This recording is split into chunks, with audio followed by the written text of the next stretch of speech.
But my beats, they are hard.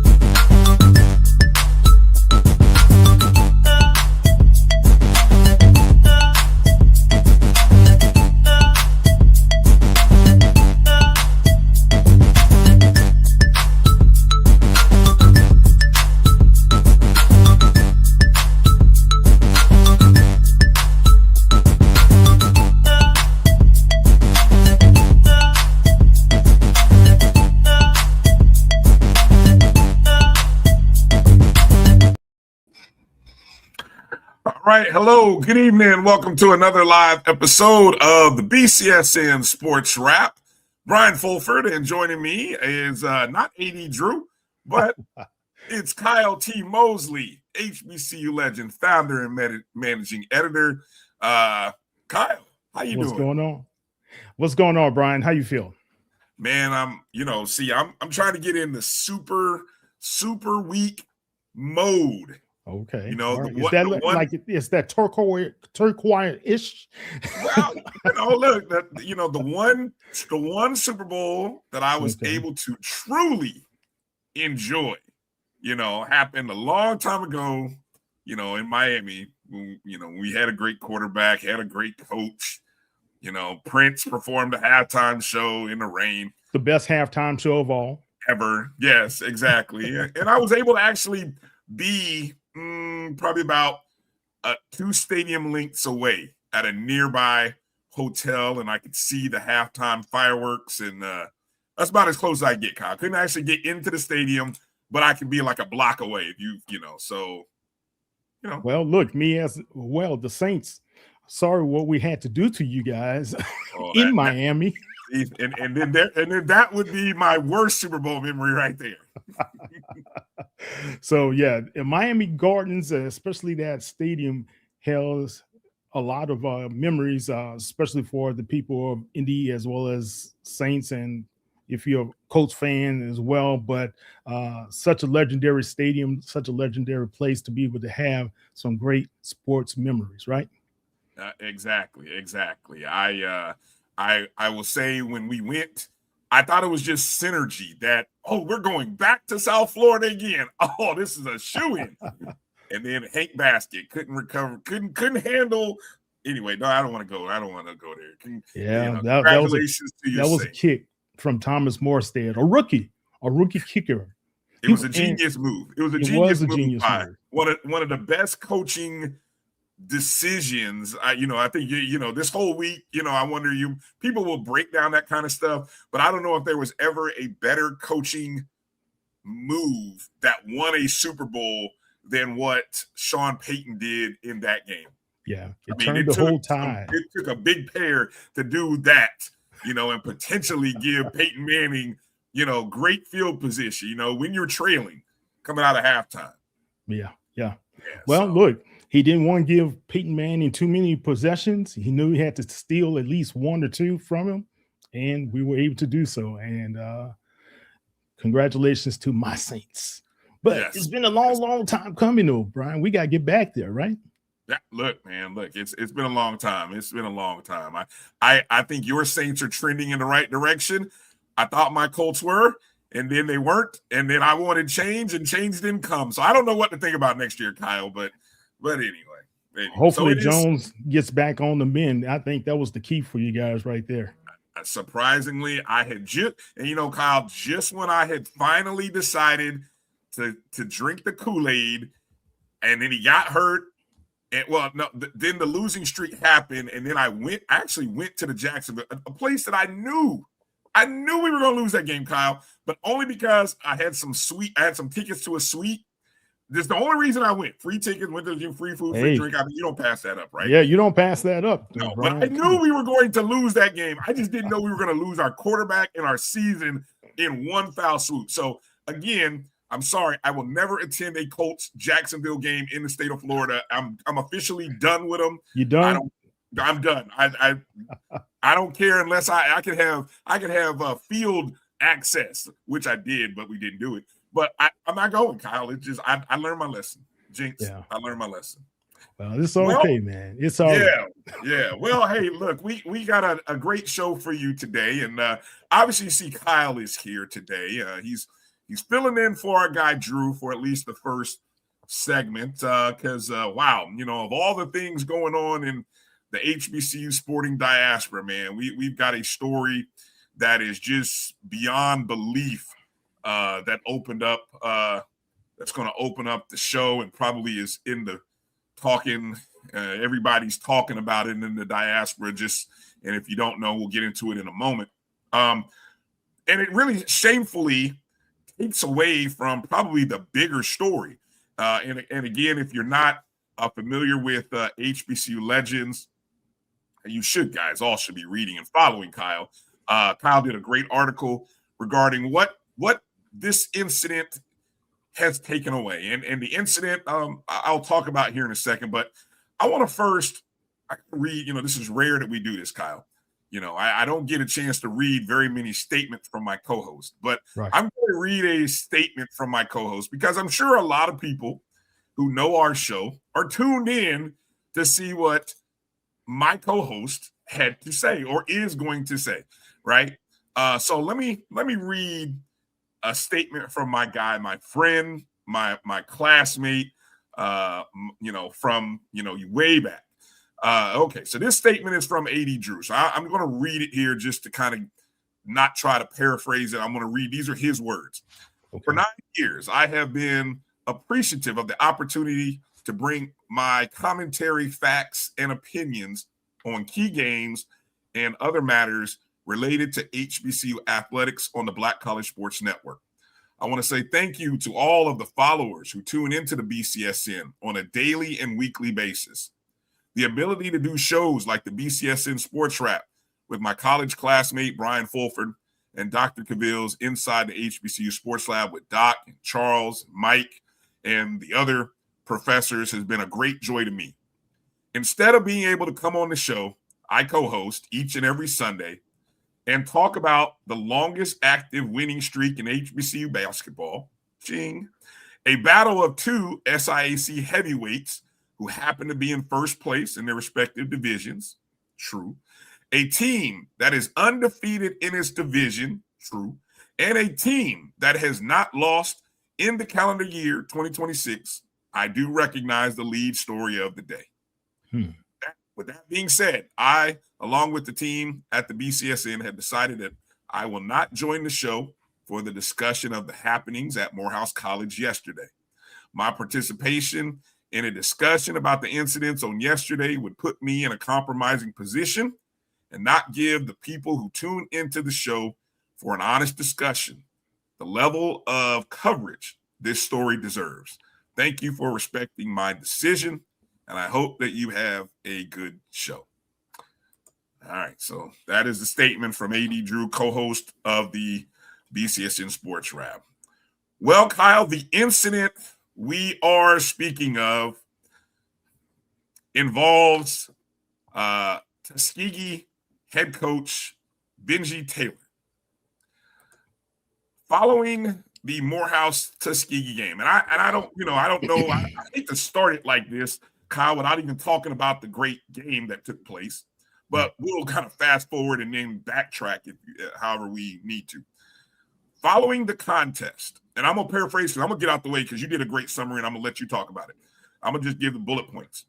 Following the contest, coming out of the handshake line, it appeared that Coach Taylor had some discussions regarding some additional members, I believe, of the Morehouse football team or members. Yeah, it was a football team. Correct. Should not have been in the handshake line as traditionally happens between both teams after a game, right? And whatever was going on, and Kyle will talk about it here in a second, whatever happened, you will show video in a second of, matter of fact, hold on, let me, I got video. I think the video speaks for itself, right? Hold on, I'm going to get to it. I got video here. So this is the video of the handshake line, okay? Morehouse in white, Tuskegee in a dark uniforms. This is the Morehouse. This is the video post game. At some point, and I don't know where here, you can see Coach Taylor there to the left, and I believe that's him with Dixon, Coach Dixon of Morehouse. Okay, hold on. And so he's there now in midfield, and you can see him kind of going back, and it looks like behind him appears to be some additional. Now, right there in the middle of the screen, you can see Coach Taylor having words with a security guard. Okay. Let me go to another video, courtesy of HBCU Game. Now, I believe that video is from the Tuskegee, or not Tuskegee, the Morehouse video feed, the Maroon Tiger Sports Network, I believe. This video, a little closer, courtesy of HBCU Game Day. And here's again. And there in the middle, you can see Coach Taylor speaking to a security guard. Zoom in. Can't make out what's said, but here it comes. The move that basically shook the college basketball world, the police officer appearing to be putting handcuffs, not appearing, he did. Put handcuffs on Coach Taylor. Yeah. Well, look, Bryan.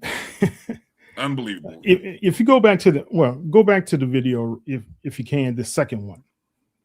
The second one? Second one, yeah. Okay, this one. Right. And if you look right there, stop. The gentleman in black. In the middle. In the what looks to be a towel. It looks like there's a towel around his waist. No. That's a Tuskegee guy. I'm talking about the young men in black that are dapping him up. Oh, okay. That's the Morehouse football team, if I'm not mistaken. Okay. And that's what he was complaining about. Those young men being a part of the line of sportsmanship, and why were they there? They should not have been on the court participating. Right. But all right, stop there, right here. If you stop, why did I'm not sure if it was police officer, security officer. We haven't gotten clarity on if it was a police officer from Morehouse College or if it was a police officer from Atlanta Police, whomever. We haven't gotten really a designation who this person was. And he took issue to a comment or whatever was said from Coach Taylor, of course, right? And instead of de-escalating or choosing to de-escalate the matter, he escalated it. And that's what we've been seeing across America with ICE going into different neighborhoods and these situations from the protesters going against the individuals where the ICE agents did not de-escalate, rather they escalated the situation. And the same thing happened here. What's more disheartening about this whole incident is the fact it happened at Morehouse College, my alma mater. Say that. And I have to say it like that because Dr. Martin Luther King Jr. was about what?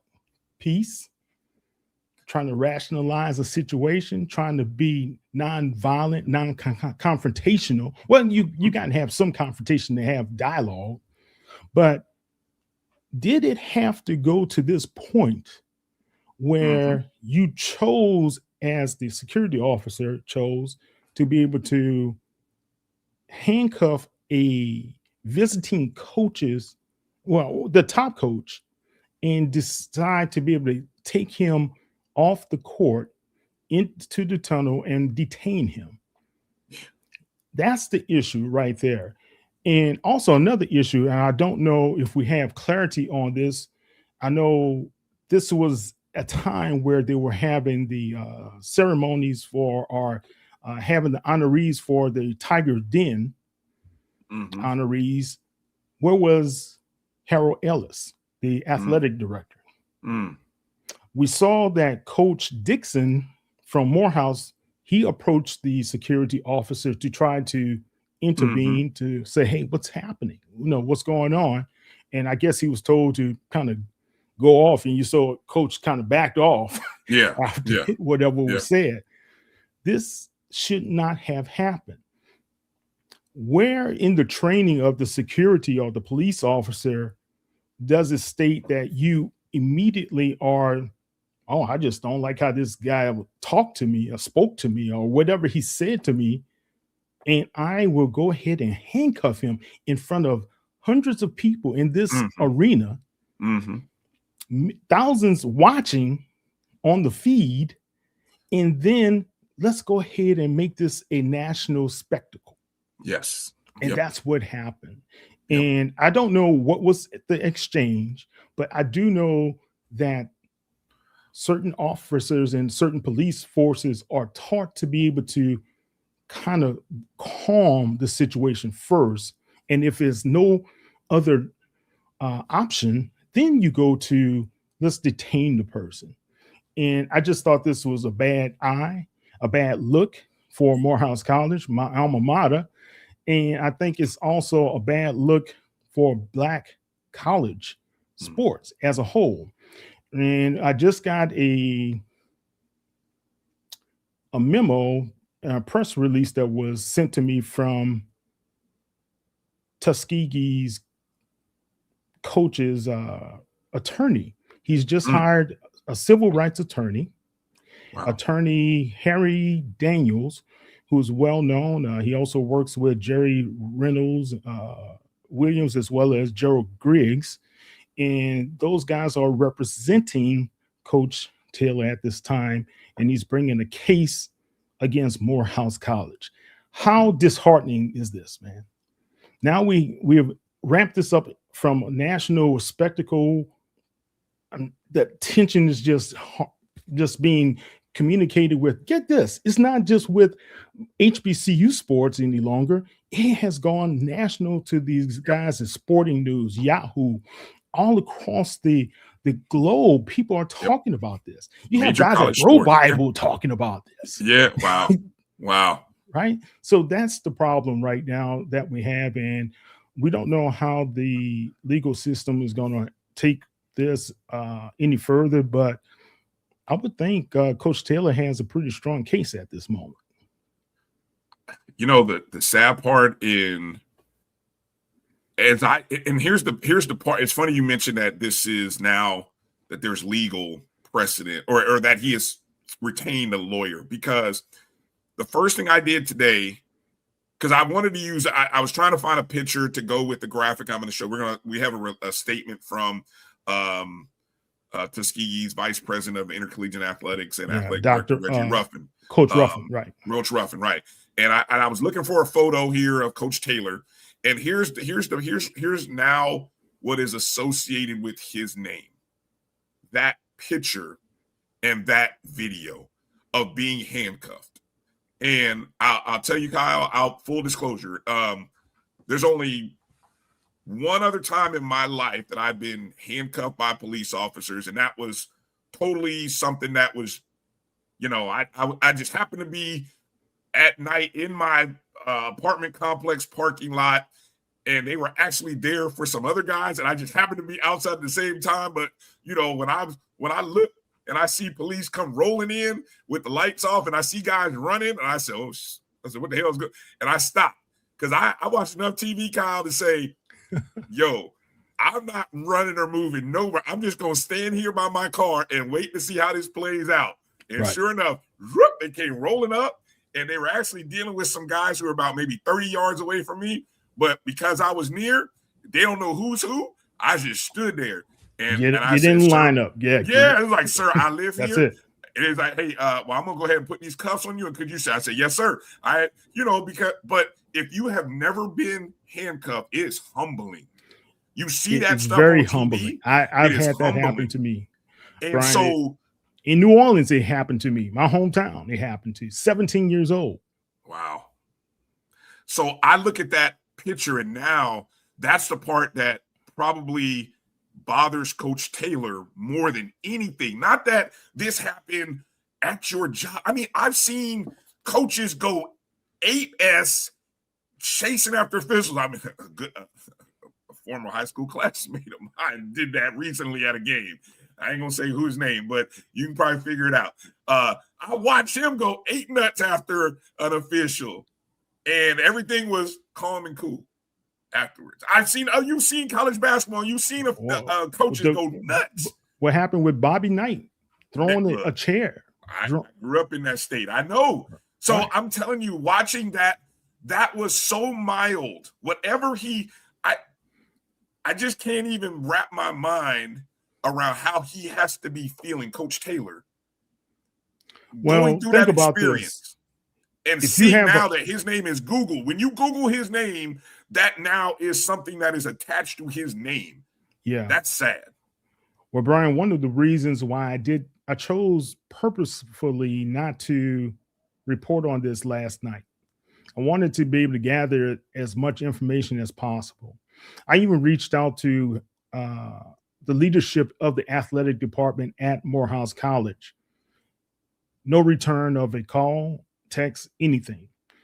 At this stage, at this time, 6:28 p.m. Eastern, 5:28 p.m.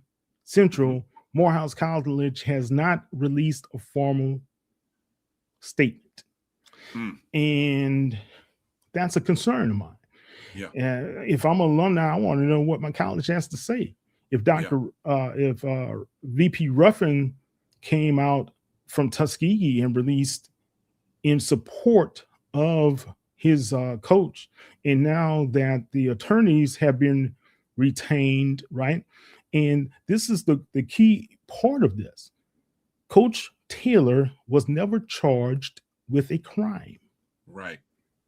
So those handcuffs on him being escorted out, that video will be forever etched into internet lore, right? Mm-hmm.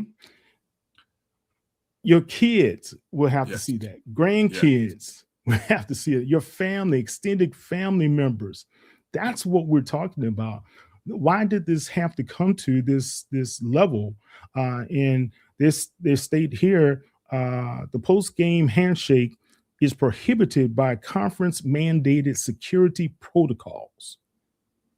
Now, the SIAC will have to get involved with this. It looks like. I'm glad you mentioned them, because I'm gonna call them out in a second, because this isn't it was a bad month for It was a good and bad month bookend for Morehouse. I mean, because both there was another incident. Started bad. There's another incident that started the year, and I don't think he still heard from the SIAC on that one. So I don't know when we're gonna hear from him on this. But let me stop for a second. Let me invite in Stephen J. Gaither, HBCU Game Day, who obviously you saw the video that was part of the HBCU Game Day video. Let me bring in Steve. Stephen J. Gaither, SJG in the house. How are you doing, sir?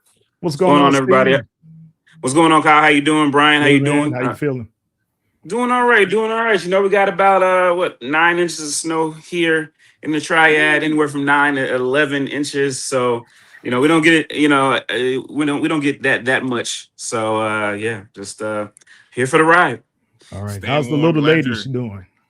Oh, she's doing amazing. Trying to keep her from you might hear her. So yeah, she's watching now. But yes, Supriya, please be good. Okay. Her first snow, I'm assuming. So I mean, it's a Yeah, well, at this is some 2 weeks point. in a row. It's Oh, crazy okay. because it's last week we had it. We didn't have any basketball games. Last week was ice, and so the ice lingered around all week, and now we have 8 inches of snow on top of it, and we have snowpocalypse 3 here. So it's wild, but yeah. Wow. Good Lord. Y'all be safe. I'm glad you at least looks like obviously you got some power. So glad that Yeah. part still is good good for y'all. Obviously you jumped in right here as we were talking about the lead story that's happening and being talked about in all circles, not just in the HBCU sporting diaspora, but college basketball, college athletics in general regarding what happened to Coach Taylor. And of course, I saw, of course, Steve, you had a story from last night, more so in some of the videos. What, and this is the part, and this is why I wanted to have both of you on, because you guys are reporting this from the reporting aspect, and you all are tied in with the amount of interest that your sites are getting regarding this story. So, I mean, Steve, what can you tell us about what you have learned from the incident? Because obviously I don't think either of you were there at the game, but from the people you've talked to and what you've been able to gather, what can you add to this story, Steve? I mean, yeah, well, I mean, I decided to take a nap this afternoon, and then I wake up and, shout out to Wally, on the team. He's got an update about the Benji Taylor hiring a civil rights attorney after his brief detention. So, the story definitely has legs, but again, I was at home because there were no games here in CIAA MEAC land. So I was at home yesterday and, got a tip from some people on the ground that were on the team that, that the coach was walked off in handcuffs. Didn't know a lot other than that, just started gathering, what I could from reliable people who were there.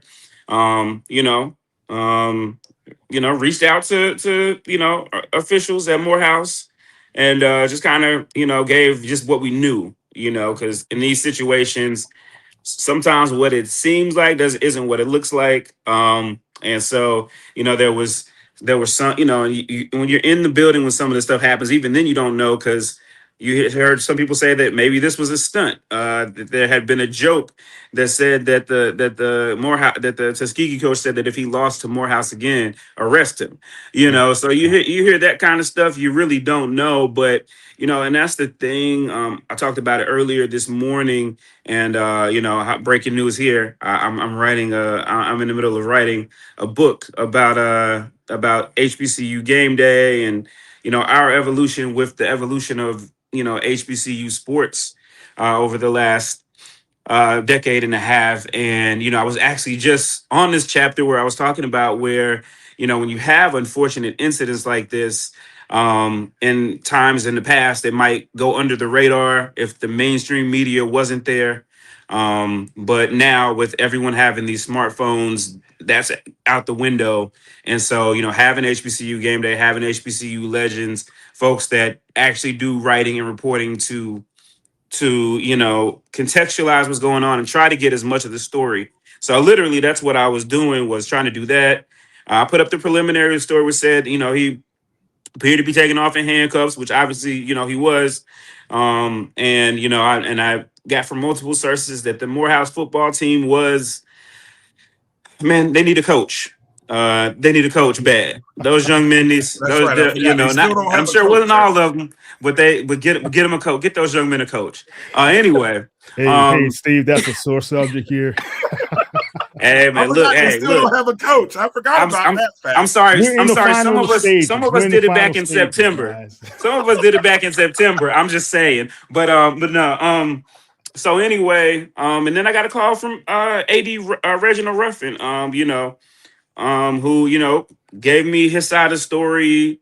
Sent me some of the video which you see. So I want to make sure again, because the thing with this is that, for one, we're not here. Again, when I talk about the role of the media, specifically HBCU media, that actually does cover this type of stuff is to really contextualize and try to talk to the people and use the relationships that we have. Because after I got that, I knew as soon as I saw the coach off in handcuffs, no matter what the story was, it was going to be a story. So, I had to kind of put that, do my journalistic integrity to get the story as complete as possible. So as it's developing, I got the update from AD Ruffin and got his statement, and did my due diligence to reach out to everyone, and everyone has different response times, and that's something that, as we're now 24 hours away from this thing, even though it happens on a Saturday, and it is, the poor weather, but we've all got computers, so the powers that be at Morehouse are definitely going to have to answer to this, for sure. Yeah, And Steve, let me ask you a question right there. Let's put a pin right here. I'm a Morehouse grad, right? Right. My institution hasn't responded in 24 hours. What does that say about the leadership? Yeah. I mean, this is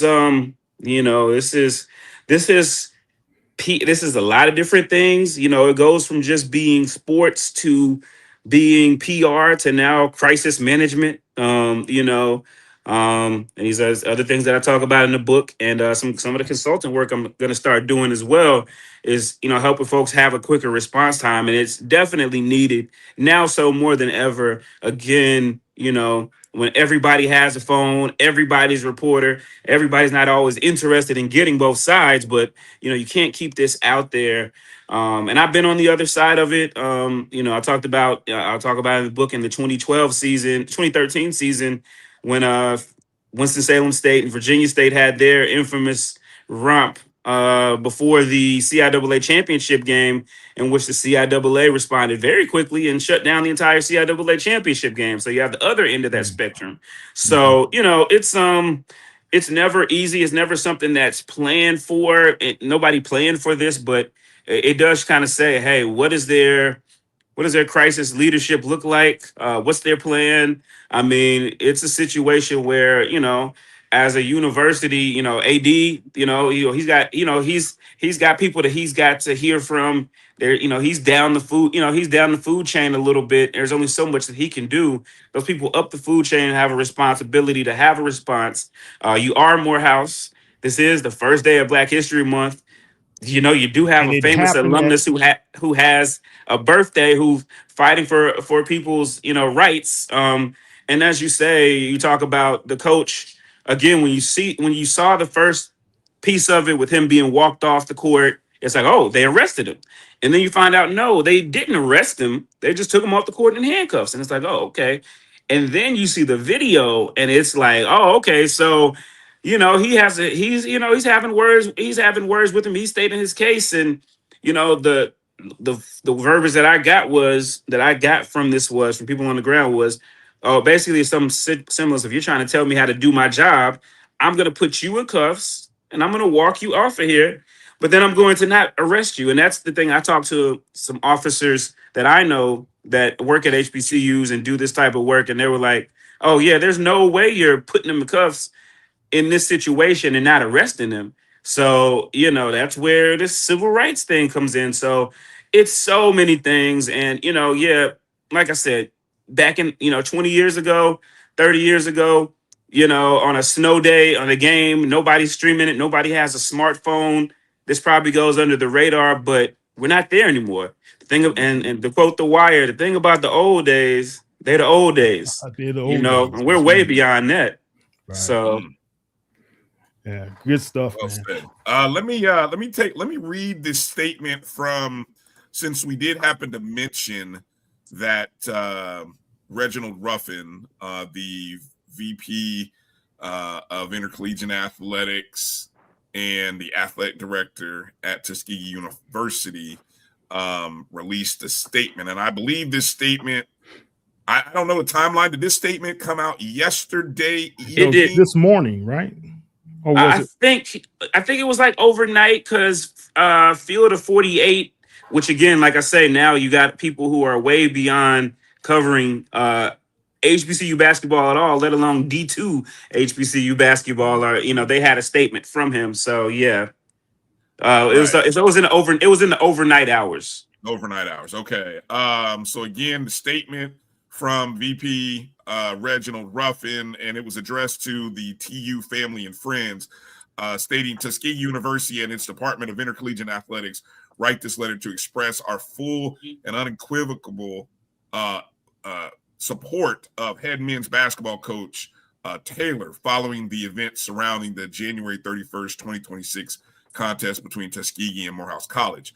Coach Taylor has consistently demonstrated the highest standards of leadership, professionalism, integrity, and care for student athletes throughout his tenure at Tuskegee University. His actions on that day were rooted in his fundamental responsibility to protect his student athletes and staff, particularly in an environment where agreed upon security measures were not properly executed. At no time did Coach Taylor act in a manner unbecoming of Tuskegee University or the profession of collegiate athletics. Rather, he responded as any responsible head coach would by advocating for the safety, order, and well-being of his team. His commitment to his players, their families, and the institution was evident and consistent with the values of Tuskegee University. We are deeply concerned by the circumstances that led to Coach Taylor being placed in a position where he felt compelled to intervene. And we stand firmly by our belief that no coach should ever be subject to such a situation for prioritizing, student athlete safety. Tuskegee University remains committed to working collaboratively with the Southern Intercollegiate Athletic Conference, SIAC, and our peer institutions to ensure that proper security protocols are enforced uniformly and consistently at all conference competitions. The safety and dignity of our student athletes, coaches, and staff are not negotiable. Coach Taylor continues to have the full confidence, trust, and support of the university administrations and the athletic administration. We are proud of his leadership and grateful for his unwavering dedication to our student athletes and the Tuskegee University community. Sincerely, Reginald Ruffin. Thoughts on the statement from Coach Ruffin, guys? Well, I mean, he spelled out exactly the institution's point of view, right? And the support for his coach.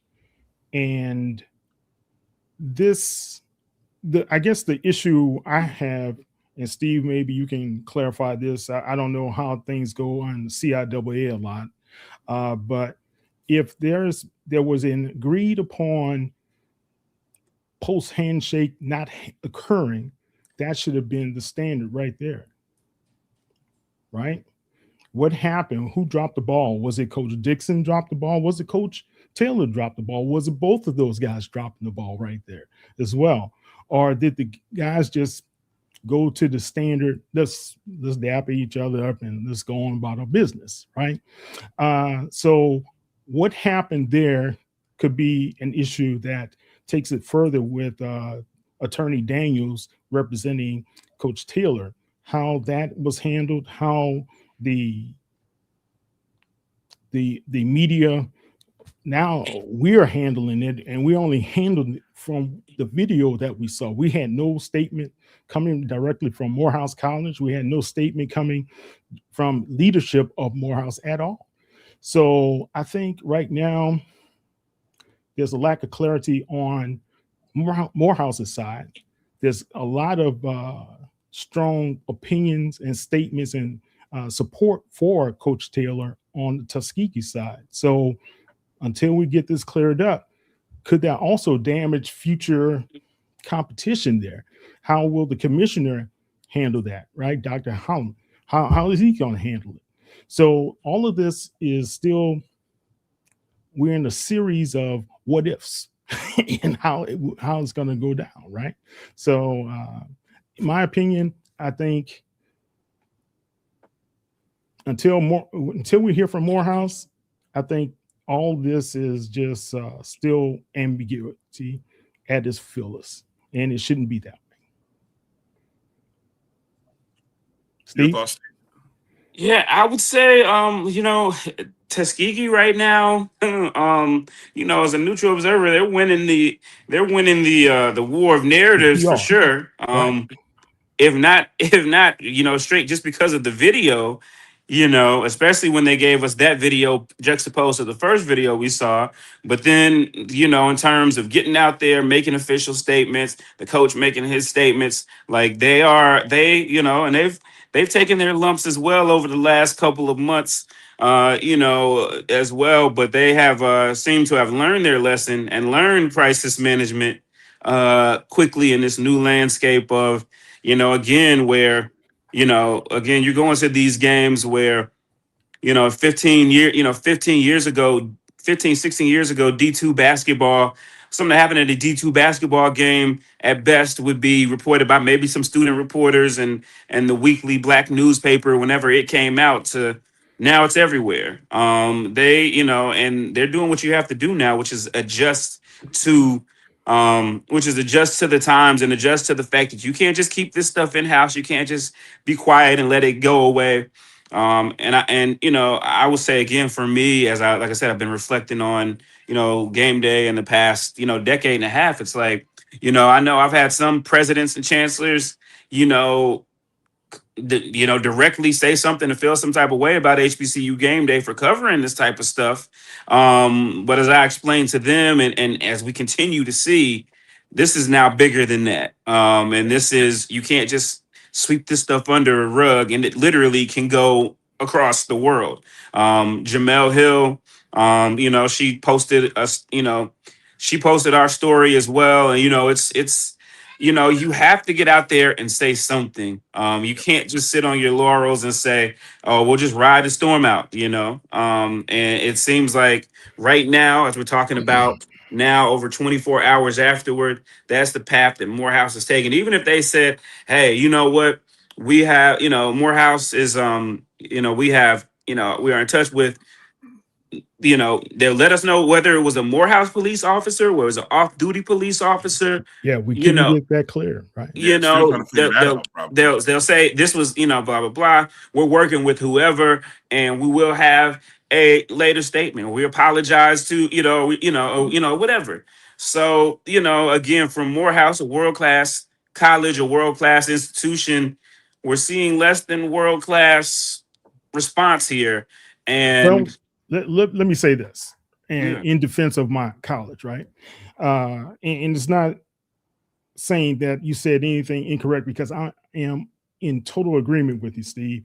Dr. Bowman, who just took over in Morehouse, he's the new president. And I think in these cases, you have to rely on your leadership team underneath you. Harold Ellis is not new to being an athletic director. He's not new to handling crisis situations. Right. Morehouse just had a situation at the beginning of the month, right? So where was Harold Ellis when all this transpired? I did not see him on the video at all. I saw Coach Dixon. He tried to intervene, but where was the AD? Those are the things that we have to be able to start talking about. And I think it's going to start coming out where happened with the breakdown in the leadership when it came to understanding how to get this taken care of and how to squash it and how to respond to the public, right? So those are great comments, great thoughts. But as far as Dr. Bowman is concerned, I thought he and his team would have had some sort of statement as of yet. That's what I was told earlier today that they would, but it hasn't come out at this moment. Yeah, and this is I definitely get it. Yeah, of course, athletics has the first beat on it, and they're there. But as you said, it's a point where this has gone past athletics. You know what I mean? Mean, it's just as like the situation with the FAMU announcer. Back in, and I will say to the credit of both those universities, both Alabama State, their president got out in front of it and he put it out there. And then, President Johnson, I know, people feel however they feel about her, but she quickly got out there and responded and put it out there, because as we see how far that one reached. And so everyone, again, I think, and like you said, there was a situation earlier this month, and it's like, all right, it kind of went through the cracks there, and now you've got a potentially much bigger one now. And just it's tough, because as someone who loves HBCUs, love HBCU basketball, and specifically went to a school that's in Division II, you know, we get how those, one of the great things about it is the rivalries, and you know how exciting they are, and everybody's involved in, and the alumni want to come back, and everyone, you know, I just was at a game the other day, Winston-Salem State and Johnson C. Smith, and we got our butts kicked, but there was a lot of energy in the room, and you know, you know, you have to do that balance between the security, you know, with the security people that you have there, between letting the kids have a good time and creating those awesome atmospheres, especially when we're talking about the football guys in there. You want the football team involved. You want them there trolling, you know, making it a great atmosphere. I know over in the CIAA, most of our gyms are so small that you can literally, when the guys can inbound the ball, the fans can literally breathe down their necks, and it makes for great fun. It makes for great content. You know, but it's like, you know, when the game is over, having that respect of the people who are on, you know, respecting the whole thing. And I hate to see it to where it goes to the other end, to where we try to cut all the fun out of it as well. But, you know, at the end of the day, you know, people get paid in these jobs to respond to this type of stuff. And, you know, again, this ain't 1985. This is 2026. So yeah.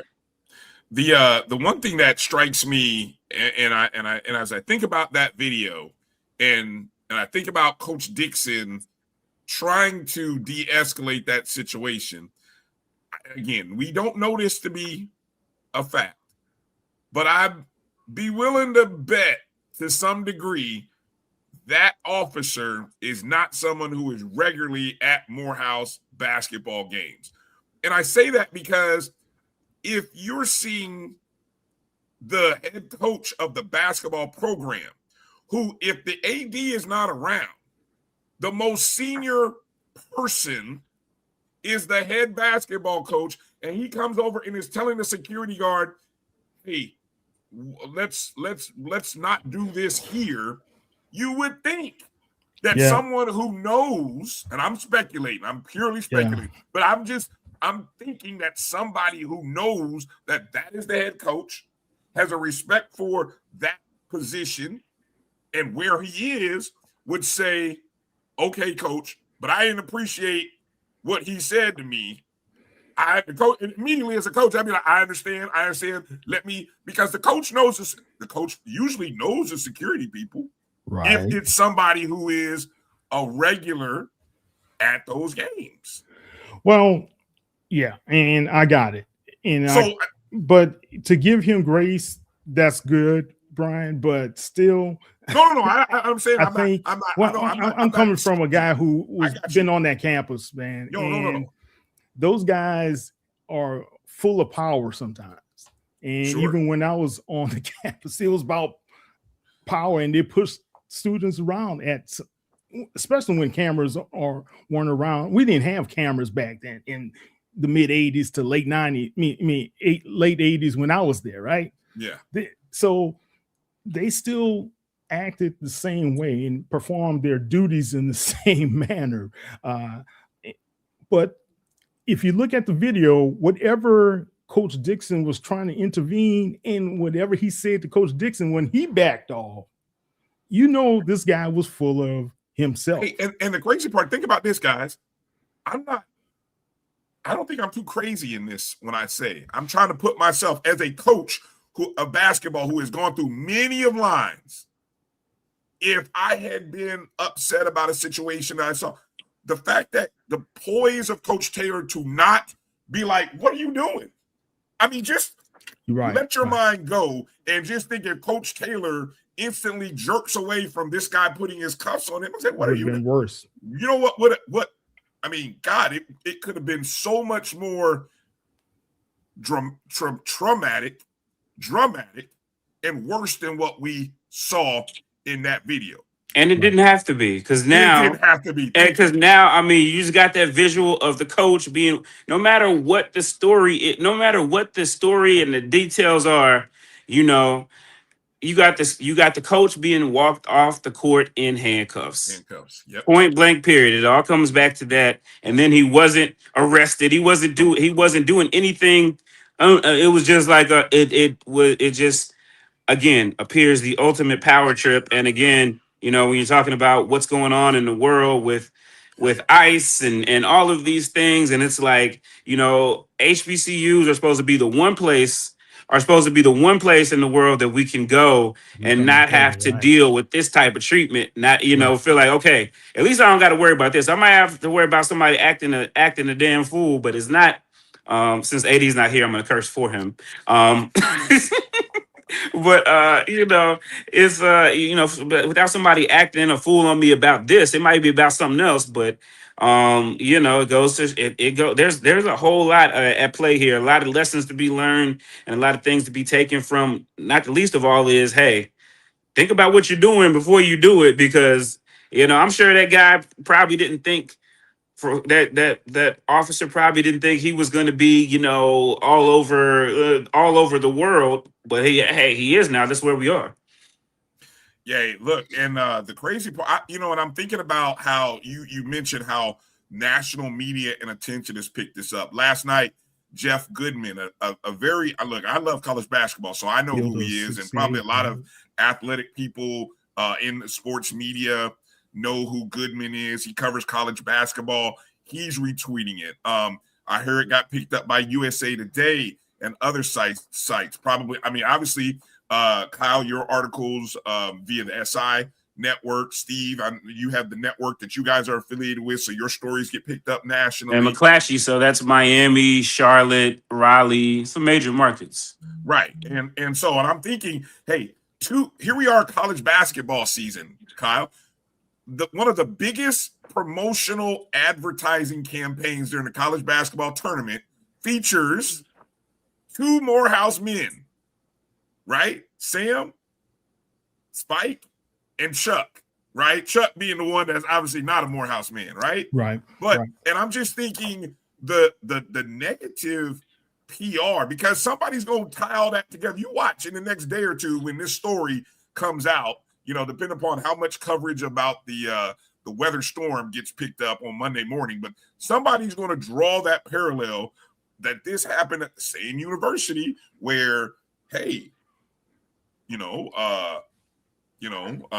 Jackson, and so you know what I'm saying. So it just I got it, and I get it, and Morehouse administration and leadership has to get on it, and that's all. You got to come out. We can really say here. Something has to come out. Bottom line. Last thought for you guys. Let me. One key thing, go ahead, and this is my last thought. Yeah. One key thing from this memo coming from Harry Daniels, he said the attorneys say that there's currently an investigation and all legal avenues, including are possible for a civil lawsuit, right? And he said Coach Taylor is a good man who did the right thing, which he did. He did not try to retaliate. Right? He didn't resist, which is what they like to throw out there. To protect his team and de-escalate a dangerous situation. And this officer put him in chains for his troubles. Chains. That reference the there. Chain, huh? Wow.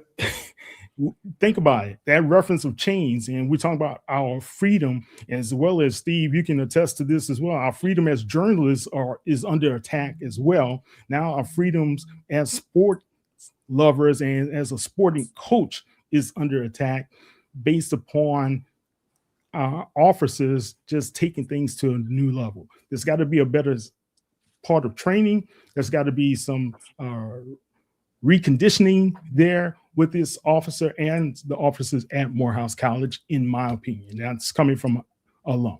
Okay.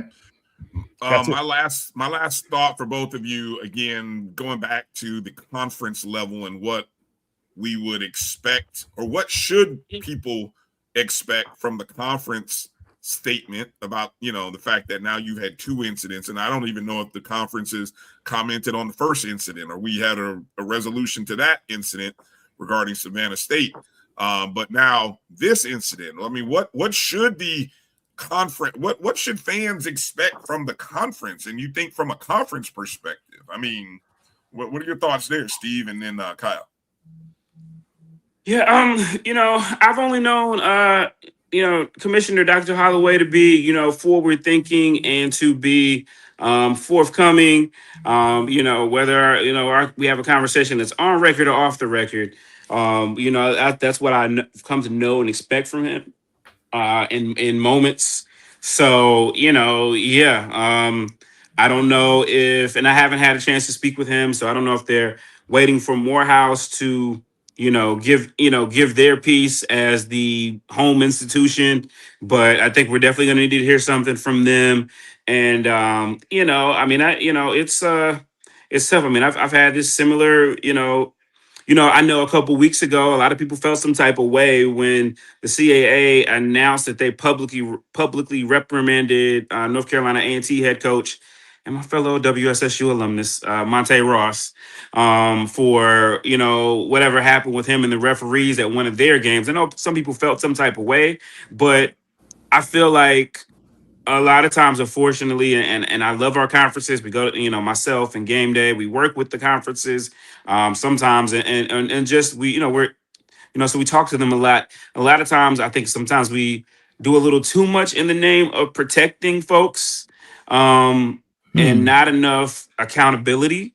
And so, I would, like I said, a lot of people felt some type of way about the public reprimand. I think there's probably needed to be some public reprimands of folks in our HBCU conferences more than there have been, just because, not that we're full of people who aren't following the rules and are going rogue, but just, hey, for that level of accountability for situations like this, because I say how you do anything is how you do everything. Because then when you get to a situation like this, you're like, oh, what do we do? How do we go about it? So, again, this is a situation.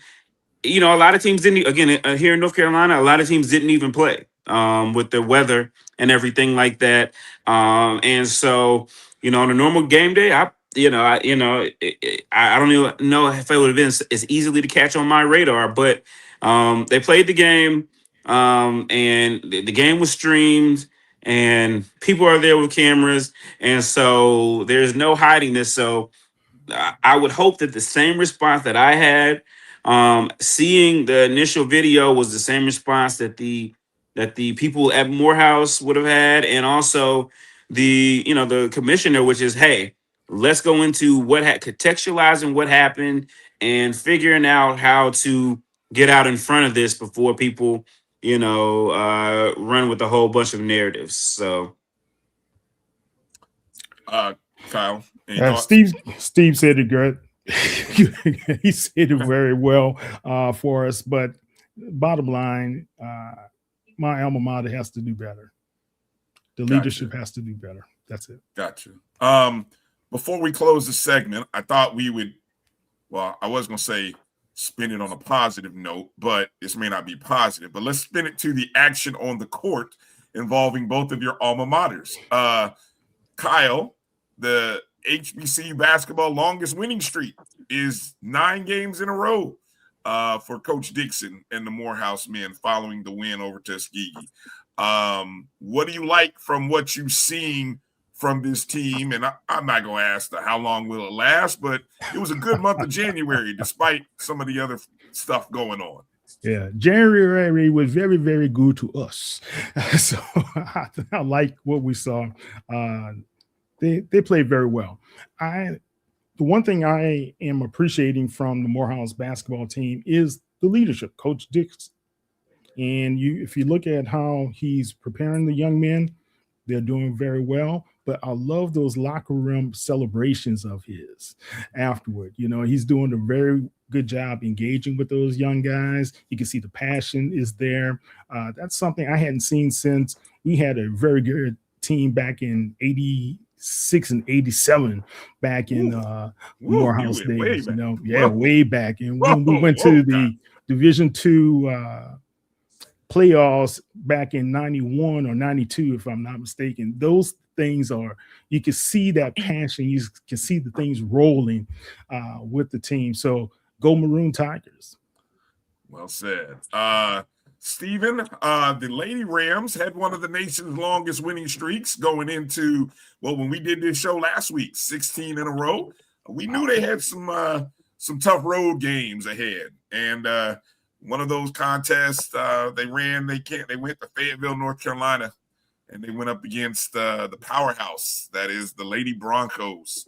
72-57. The streak comes to an end. But they rebounded though. The next game, beating Johnson C. Smith. What's your feelings? The end of the streak, but hey, you get a win and you start a new streak. Well, I rode down to Fayetteville, which I'm not shy about saying is not my favorite place in the world or in North Carolina. I just don't like that place in general. No disrespect to it, but yeah, we all have those places. We but all I said, have hey, those you know places, what? yes. Yeah.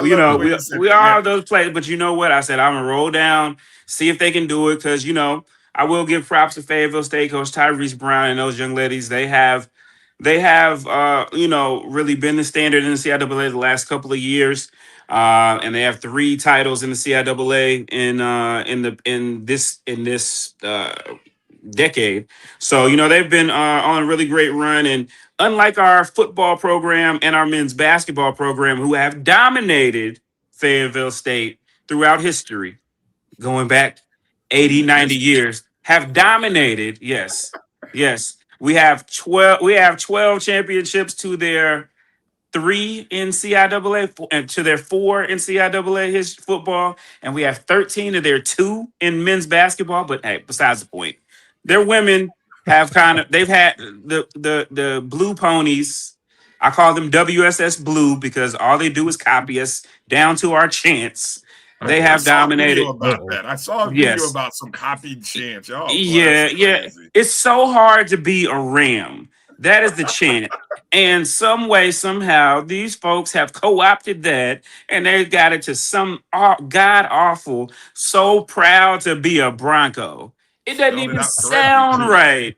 It doesn't even correctly. It doesn't even sound. I need a video. Now this is gonna be the CIAA basketball version of the debate about who played neck first, because show me the Broncos singing that before 3 years ago when their AD, their head football coach, and a lot of other people came over from Winston-Salem State. But anyway, they took care of business. Shout out to the Lady Broncos. They very excited with themselves. The 2-time defending champions were very excited about a win over a team that they've dominated. Where they're storming the court, they're stomping, they're B-to-A-N, like it was February 28th.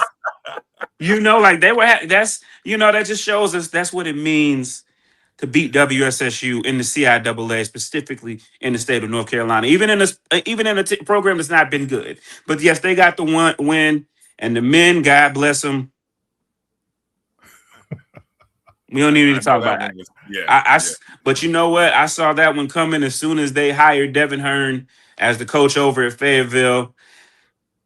Anyway, yeah. So the Lady Rams bounced back. So we'll get there. They'll come, God willing, and the snow doesn't rise. They will be into the non-friendly confines of CE Gaines Center, where we look to exact retribution for the women. The men, God bless them, but the women, And I'm telling you right now, in a month. At the end of this month, February 28th, Black history will be made. Black history will be made because Winston-Salem State University women's basketball will be cutting down the nets in Baltimore. I will be underneath the net as they cut it down. You heard it here first. All right. So you're saying will that be the first? Will that be the first? That will be the first. Wow. Okay. Wow. Okay. But before I go, I got to leave you with this. If I was a Bronco, no, I tell you what I do. What? I get the next bus headed back to WSSU. Whoa, so hard to be a Ram, so hard to be a RAMS. Woo! There we go. Doesn't that sound better than so proud to be a ROS? That sounds good, Steve. If that's Sounds the original, good, man. that's solid. Yeah, that's it works. Steve better brought with in the a- baritone as We got well. documentaries named So Hard to Be a Ram, and now they're gonna say that they created it. Please. It works better with a four-letter word than let me see, BRONC. What's that, 7 or 8? So yeah, it does sound a lot better coming out like that. Look at y'all, man. Wow, good job. All right, so the standings real quick in the Southern Division of the CIAA on the women's side. Right now, although Winston-Salem State has a 17-2 overall record, at 8-1 in conference, they are one game behind Fayetteville State, who's what do they do? Do they count division first, then conference? How is it broken down in the CIAA? You know what? I'll be honest with you. From year to year, I don't know. Some years it is the overall. Then 2 it is division. You know, so I don't know. Your guess is as good as guess as mine. But I think they at one point they went away from division. But then coaches had bonuses that were related to winning division titles. So, you know, WSSU, we only count championships. You know, Fayetteville State, they do that division title thing, you know. But, you know. Boy, Steve's on roll today, boy. I love it when we are look, y'all thought it was just me. Maybe it's just something about this show where we invite pettiness. Do you know that before they won that championship in 2022? They had not won a championship since 1974 in basketball. Please. Long time. You know, they got that NC Promise money. They got a nice arena. You know, it's nicer than ours, but it don't got soul. And it's only full when the Rams come to town. Now check that. You heard that. You heard it. I have got to find my way to the CIAA this year. I got to get my face back, man. Them Broncos, we got to get our face back, man. We got to remind them of who really runs this state. All right. So do we think there'll be games played this week in North Carolina? Or probably they're going to postpone some games with given this snow stuff? I think tomorrow we're going to get above I think the next couple of days are going to be above freezing. So that's going to be good. Cause like I said, we got ice last week that didn't necessarily melt everywhere. And there's snow on top of that. I think games will pick up on Wednesday. I know the Lady Rams and the men Rams will be heading up to Richmond. I don't think Richmond got it too bad. And Coach Terry will be going to her old stomping grounds. And then next week, I think by next week, folks will be back on Saturday. So I think we're going to be good from here on out. As long as the sun continues to do what it does and the temperatures do what they need them to do from here on out. We hope so. Cause some teams are going a week between games and it's pretty rough out here. Steve, if I'm reading this correctly on the weather.com, Winston-Salem tonight is going to be below at 10 degrees. Yeah, I mean since I got back the night I got back from the Celebration Bowl, I believe we were at like maybe 8 or 9. So it's been a pretty cold winter mixed in with some of those warm days. So people like to say we're not the South. Some of those people deep in the South, Alabama and Mississippi, they like to say we're not the South. We are definitely the South, but we'll get hit with some weather every now and then. So. Look, here in Texas, man, if it goes below 60, these people are freezing. So that's how we go. Well, we're in a similar situation. We got 20s coming at us tonight, and they're talking about, I just got another call from my utility company. They already called earlier, and they said, hey, can you cut the electricity off, or not the electricity, but cut the heat off? If you're using it, conserve. And then I don't even know what this most latest call is.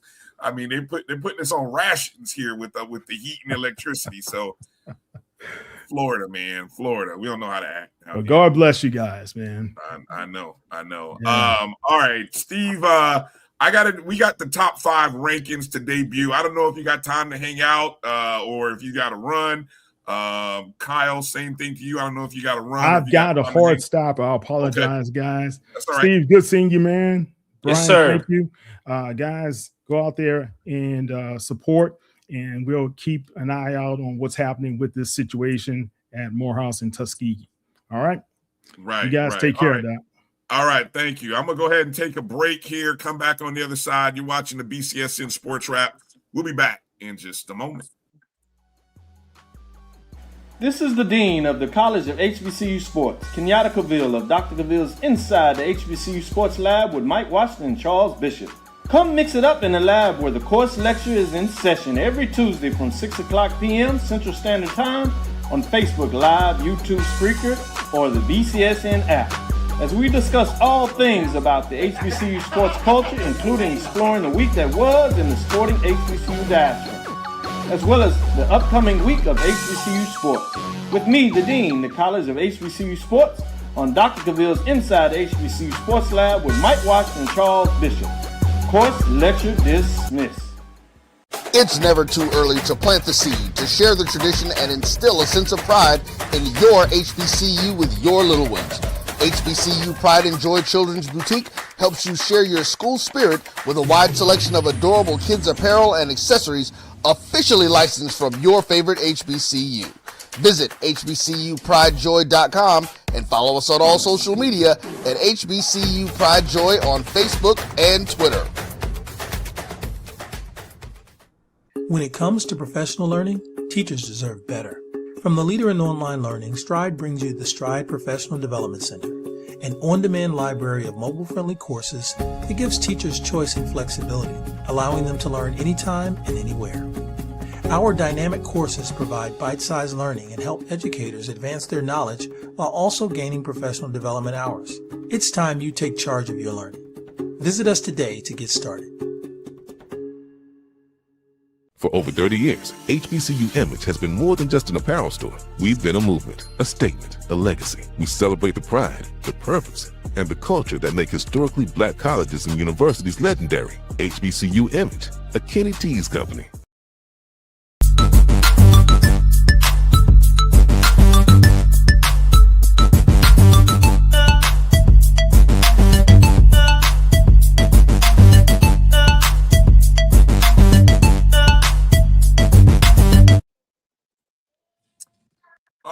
Welcome back to the BCSN Sports Wrap. Bryan Fulford and SJG, a.k.a. Stephen J. Gaither of HBCUGameDay.com joining me here. Again, got to thank Kyle T. Mosley of HBCU Legends. Might have lost Steve. He's going to try to adjust his audio setup.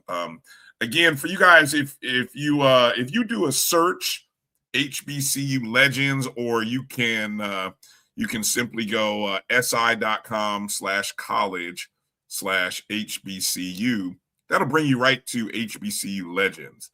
So either way, but definitely make sure you're following HBCU Legends on the social media angle, and there you can get all of Kyle's work.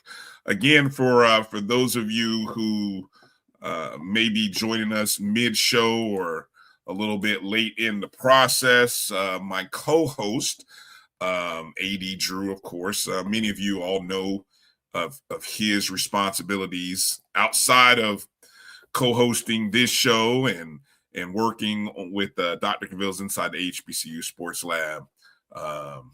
We thought it was best to kind of do our opening segment without AD. I'm not going to read the statement again from Drew, but I think if you recognize the situation and kind of the deep discussions that we had in the first hour of the show, it's Drew and all of the Morehouse folks are working to kind of gather all the information and do all the things they need to do. So he is very busy connecting dots and trying to make things happen. So I had Steve there for a second, but we lost him. I'll go through some of the standings here and want to thank all of you guys in the chats, whether you're watching us on the Black College Sports Network, MyJBN Online, on our Facebook page, on our Black College Sports Network Facebook page also, or our BCSN pages as well. We appreciate you joining us, and hit the thumbs up and the like button if you would. And again, always fascinating to kind of have the guys who are boots on the ground covering this stuff. So, but over in the CIAA, the standings right now, the Fayetteville State Broncos are now in control of the Southern Division with the longest winning streak. They now have an 8-game winning streak after defeating Winston-Salem State earlier in the week. Let's see if we got Steve. Can you hear me now, Steve? I'm good now. I can hear you now, yeah. Okay, good deal, good deal. Yeah, just I don't know if you want to mute your I hate to tell you to hide, but I'm just kind of giving people the rundown on the standings in the CIAA. In first place, of course, Fayetteville State by just a game over Winston-Salem State. Over in the Northern Division, the Virginia schools are doing what they usually do. Virginia State is in first place right now, 14-5 overall, 7-3 in conference, 4-1 in division, followed by Virginia Union at 12-6, and Bluefield State women. This is the women at 12-7. Let me see if I can jump over to the men's standings here very briefly. In the Northern Division of the men in the CIAA, it's Virginia Union, winners of 4 in a row still. 20-3 overall, 9-2 in conference, 5-1 in division play, with that lead over Virginia State. Right now in the Northern Division. In the South, it's the Fayetteville State men. Coach Hearn, new coach, 8-game winning streak. So the Fayetteville State Broncos with a pair of 8-game winning streaks for the men and women. Fayetteville, Steve will say they are not, but I was about to say Fayetteville State, a basketball school, and he will probably say no. They've had a good run. No, I know. It's interesting as you look up the standings. You look at Bluefield State's men. They're coached by DeLessio, who just left Fayetteville State, and he led them to their best. He led them to their best era in modern basketball. I mean, he won 66% of his games while he was there. And he previously coached at Bowie State, where he really, turned their fortunes around and won them some CIAA champions at the beginning of this century. So he's a great coach. And he really took that program from being, really just another CIAA program to being, right up there at front, competing with the Virginia Unions, with the Winston-Salem States, the programs that are traditionally the basketball schools. Again, it doesn't hurt that they have that NC Promise, that tuition. They've been able. What is that? What is that? For those who don't know, who are not part of the North Carolina system, what is that? Explain a little bit of that. So NC Promise is, and Elizabeth City has it too. So this is no way to downgrade, but just to kind of give context to the rise specifically of the basketball. Not only did you have Coach DeLessio, but you have NC Promise. NC Promise makes tuition $500 for in-state students and $1,500 for out-of-state students. And I think that was the initial. I think that it has changed a little bit with inflation, but still a lot. So it's a lot less expensive to go to Fayetteville State or Elizabeth City State than it is to Winston-Salem State.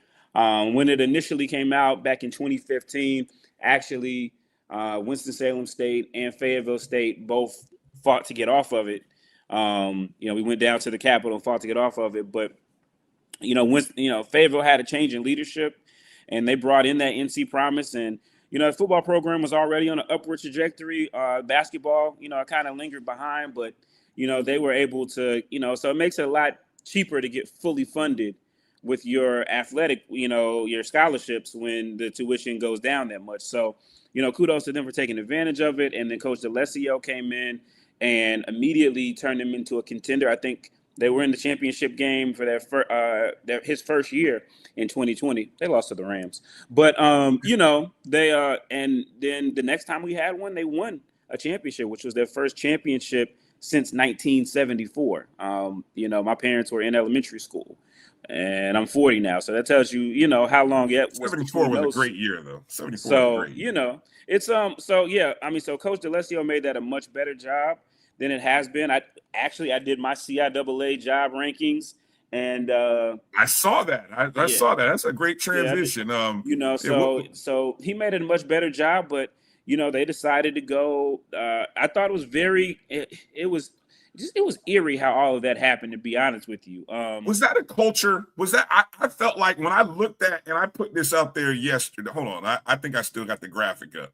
Let me see if I still. Nope, I think I deleted it.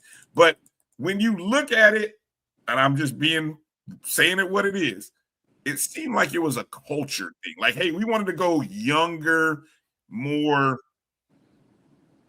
hip, for lack of a cooler word.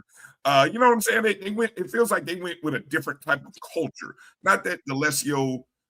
I mean, I don't know what your sources tell you. I mean, I don't know that he was doing anything that didn't translate to winning, because he was winning. Mm-hmm. Right? Which shocked everybody. It's like, wait a minute, the guy's winning. Why are you getting rid of him? Yeah, I mean, he won. If I'm not mistaken, he won the Big House Games Award. Wonder what that award is named after. He won that award last year, coaching the HBCU All-Star Game, and then during the All-Star Game, it came out that he wasn't going to be back with Fayetteville State, and literally the same day that came out, the news came out that Devin Hearn was not going to be back with Bluefield State. I'm like, no way, but it has to be. And then the next day, Devin Hearn's named the head coach at Bluefield at Fayetteville State, and then a couple weeks later, DeLessio gets hired there. Again, when I'm doing this story and we talked about the Field of 48 earlier, it was actually inspired by what they did, but I had a different twist on it. I know I just kind of went with my institutional knowledge and talked to a couple former coaches and things like that to get some insights about what would be, because I knew they weren't going to do a D2 one. So I was like, what would be the best jobs in the CIAA? And when you look at it, Fayetteville, again, I don't know if this is the downside to that NC Promise where you're not, where I don't know if that is that, but I do remember looking when Cleo Hill went on up to that big Maryland Eastern Shore in the sky. I was looking up salaries, and I saw that, Coach DeLessio wasn't making as much as I thought would be made for someone who had as much success as he had. Then when I did my list the other day, I looked at what Coach Hearn's salary is, and I mean, let's say this. Their coach, he has, in the last 3 seasons, he took down, he had one of the shocks of the CIAA tournament. He took down my Rams, who looked like they were going for a repeat. Then last year they made it to the CIAA championship game and the Division II playoffs to get hired at Fayetteville State. And his salary was significantly less than the head coach over at WSSU, Coach Corey Thompson, who came in 2024 as a new coach, a first-time college head coach. There's about a third, more than $30,000 salary difference. So, I don't know if it was a money situation where, hey, they felt like they could get somebody, younger and a little bit less expensive, but I know it's worked out for him. And I kind of felt like it would, because I think for him, this is a great job. And with the things that they have, and they really do have, outside of Virginia State, they've got the best arena in the CIAA and probably better than a couple of them in MEAC, if we're being honest. With the facilities and with everything that's going on at Fayetteville State, I feel like it's a great position to him. Who knows, he might be out of there in a couple of years. I wouldn't be mad, but he's a young guy. He plays a fun style of basketball, and yeah, it definitely was a basketball culture change for sure, because they went from being a heavily defensive style, like Coach DeLessio was like, hey, if we score 60 and win, I'm good with it. Coach Hearn, if they're not scoring 90, something's wrong. So it's been interesting to watch from the outside, and who knows? But Coach DeLessio, he's at a place where I had Bluefield State at the bottom of my list. Yeah. He's turned the corner there, and he's got those guys playing. I mean, he's just a really good basketball coach. He knows how to assess what he has and get the most out of it. So we could see them match up in the CIAA. I think there's a lot of fun things. Even over at Bluefield State, I also shout out their women's basketball team. They just took down Virginia State, who is the leader in the CIAA North. And, despite the 15-point win for WSSU women, they had them kind of, they stayed close for a good part of the game. So, and they just so happen to be coached by Paul Davis, who happens to be the all-time leading shot blocker at WSSU. But he's doing an amazing job with that program over there. And the CIAA tournament is going to be interesting for men and women. I think, you got Fayetteville in the women's side, you got Fayetteville State. Obviously, they're the champions until they're taken down. You got Winston-Salem State, they're emerging. And then you got Bluefield State kind of coming out of nowhere. You got Virginia State, and you can't even count out Virginia Union. So, really looking forward to the CIAA tournament, as always, this year. I put for you guys in the chat. I put the link to Steve's article on the ranking the CIAA coaching jobs. Now that's the men's. Are you're now this whole thing came as a result of, as you mentioned, the field. Who was it? Was it the Field of 68 that was doing the? Yeah, they were talking to. Yeah, so they were doing the men's programs. Are you going to follow this up with something for the the SIC, and will you do a women's version of this? Do you think you'll go down that rabbit hole? I think the women's version would kind of read similar. I'll tell you this. Let me give you this nugget right here. That's if I do it or if I don't. I think this should be known. Virginia State was my number one, if you don't know, and I ranked that for several reasons. One of them was facilities. Again, they have that beautiful multi-purpose center, which in my dreams, we would get one of those, which, again, to me is the best basketball facility on the East Coast in terms of HBCUs, period. Wow. On the East Coast. I wouldn't count FAMU as the East Coast now that y'all are in the SWAC, but I think FAMU, from what I saw of FAMU when I did go in there, those two are probably the best two if you're really going up and down the East Coast, even though there's some other good ones, but it's an impressive facility and they really get the most out of it. But they also pay really well. I mean, their coach, and I talked about this last year. I talked about this last year when, FAMU was talking about how much Coach Crary was going to be paid. I said that, Virginia State's head coach makes more than that. And, I got the official numbers before I got this, and this was $191,000 for a D2 coach at an HBCU.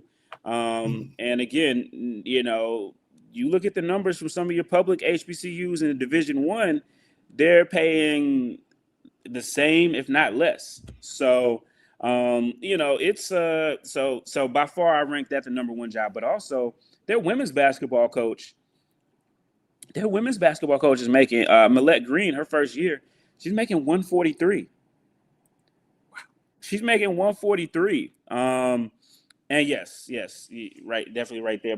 But she's making $143, which is more than any of the men salaries that I could confirm. And the CIAA is kind of tough, and I'm guessing it'd be tough in the SIC too because so many schools are private. So that would be the one that would kind of be one hindrance for me doing there. I think the women's side, it would kind of be the same. It's hard to, when you're talking about jobs, it's hard to ignore getting paid that much and having a nice facility to be into, and the fact that in Virginia, as far as Division II basketball, you're not competing with a lot of schools. So all those reasons, I have VSU number one. I had WSSU number two. I went back and forth between that and VUU. Both of them have the same.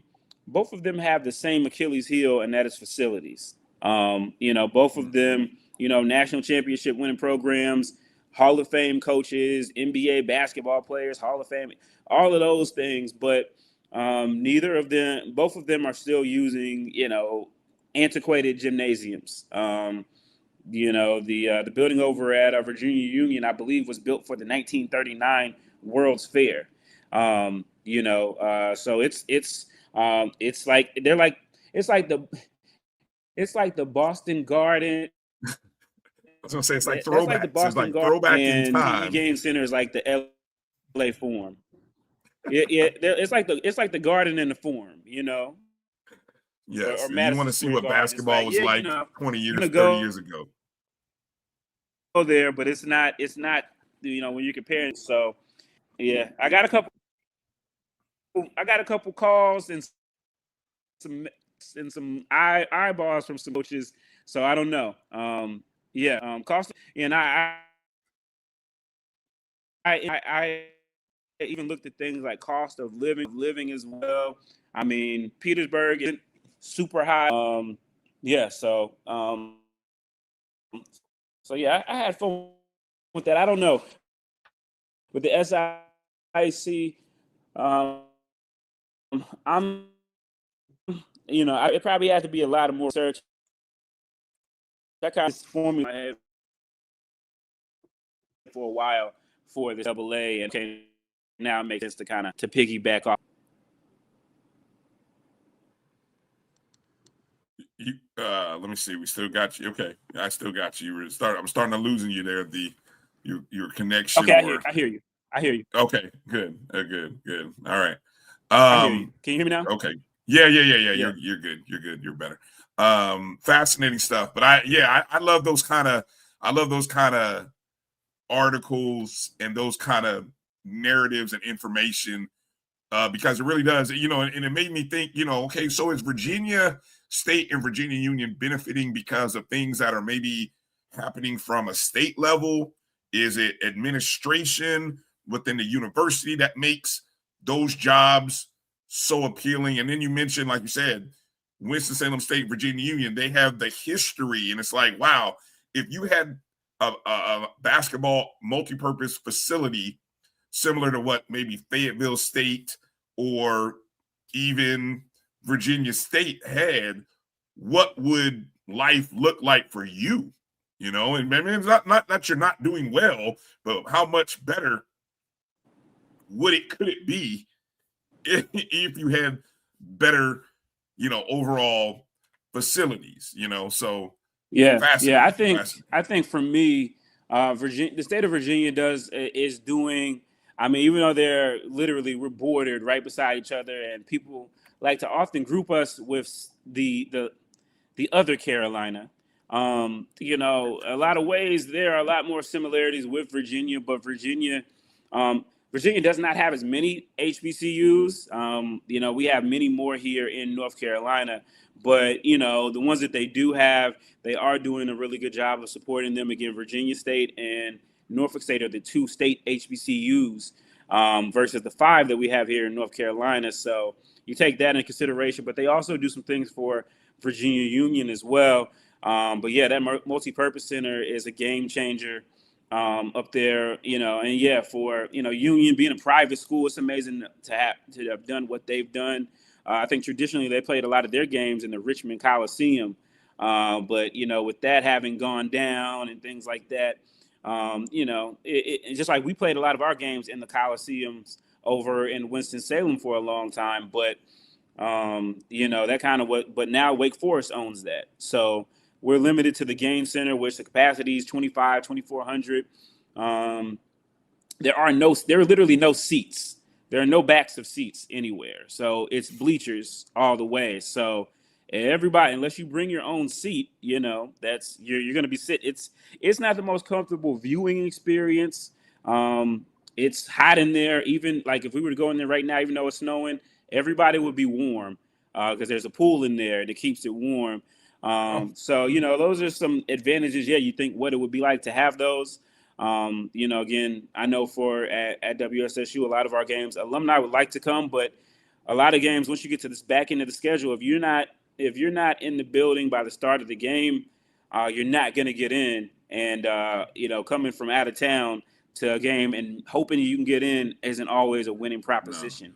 So I will say Virginia State, I would say their atmosphere probably suffer some for the niceness of the arena because it's so plush, it's so comfortable. Everybody doesn't have to sit on top of each other. That atmosphere maybe not as intimidating maybe as their previous gym, but it's very fascinating. But even in all those, Shaw by far is the smallest gym, the most intimate gym. And literally, when Jay-Z has that line where he says, "I'm spiked out, I can trip a referee," that can really happen at Shaw University, Spalding Arena. But it's a great place to play and to watch a game if you can get in. So I think those small venues are what add to what makes CIAA basketball great. I mean, you can even attest to Bethune-Cookman, their gym. I know I've heard you guys, make some jokes about it, but I'm sure it doesn't take nearly as many people to get it full and fired up. And y'all have that nice arena, but y'all have to, shepherd people into there a lot of games. Hey, look, so back in the day when Gaither Gymnasium, which I think great name by the way. Yeah, when it seated about 3,500, I think was the capacity before they built the Al Lawson Center in Tallahassee.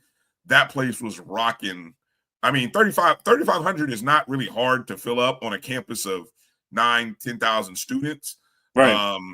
So that part right there. But the energy that you can, and then you have the pep band there. So the energy would be awesome for games.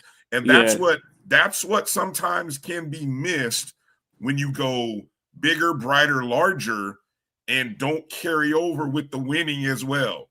Because when the winning doesn't follow the new stadium, you're in a lot of emptiness. Yeah, no, and I tell people a lot of times, like people will say go to CIAA tournament, and the CIAA tournament is great, but going to a place like Brave Boy Gymnasium on Beatty's Ford Road, Johnson C. Smith, if you're not familiar, that's one of those places. Also, if you go up the road 45 minutes to Monroe Street in Salisbury, you go to the Den of the Blue Bears, another team that likes to think there's Winston-Salem State's rival. But they have a great atmosphere, and they're putting a lot into their presentation. You talk about Shaw, you talk about a lot of those smaller buildings that really have a lot of flavor to them. So it's exciting. I think my next ranking is going to be probably even more controversial. It's going to be of the CIAA network streams. Oh, it's funny you say that because as I was at home watching SWAC TV and watching the broadcast of the FAMU game and Alabama A&M, it got me to thinking, man, I wonder if I should spend the month of February really watching and come out with a ranking of the best broadcast, amongst the SWAC TV for basketball coverage, because anybody who knows me and has worked with me, I'm very critical, but I kind of see a lot of the details and things as it relates to TV production. And so I thought, hey, this would be a fascinating thing. So it's kind of interesting that you talked about ranking, the CIA network, because I think we need to hear it. I mean, it needs to be heard. It needs to be put out there. And, unfortunately, I don't know how transparent numbers are within the CIA network for you. But I think it would also be fascinating to one day get some transparency from the SWAC to see who are those schools that are bringing in those large numbers that we hear Dr. McClellan talk about. Who are those schools, that are, even if it were, hey, these are the top 3, or the top 4. I mean, there's 12 schools, so give me the top third. Who are the top 4 schools in terms of their broadcast coverage? And I'm willing to bet that their broadcast coverage is somehow linked to viewership. I mean, sure, alumni matters, but also I think at some point there's a tie-in with the coverage as well. So it's like coverage, the success of your team, and then, your alumni base. Yeah, I think there's a lot of things. The CIAA network has been around since, I believe, 2017, 2018. And very early on, it was a wide range of quality. I remember. And it was kind of like the Wild Wild West. But it was free. It was on your Roku, and things like that. And so, since then, they have come into some deals that have landed all of the schools some basic cameras. Like they have the Huddle wide camera for everybody now. So everybody has that basic one. And I think it's, one of the things I'm looking at is how are people maximizing what they have?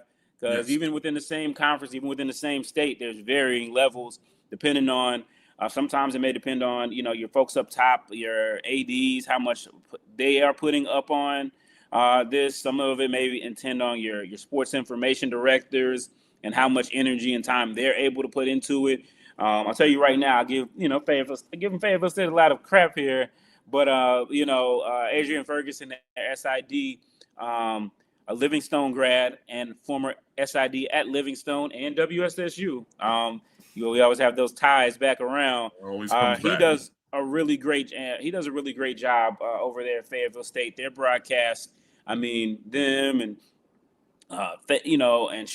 Livingstone and Shaw, they don't just give you that wide camera. They actually have, multi cameras, multi views. They give you replays,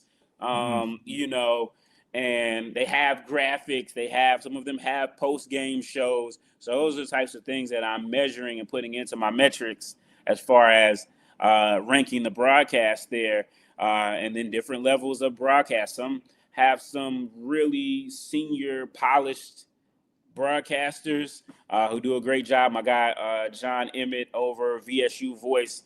If you guys haven't interviewed him, you guys need to interview him. He does a great job there. And he really has a great sense of institutional knowledge. You got Donald Ware over from Box to Row, who does for Shaw University. He and his partner Damon, they do a great job. My guy does Shaw as well as A&T stuff, because I know Donald has done A&T stuff. He does both. Yeah. Wow. Donald's everywhere. So he's everywhere.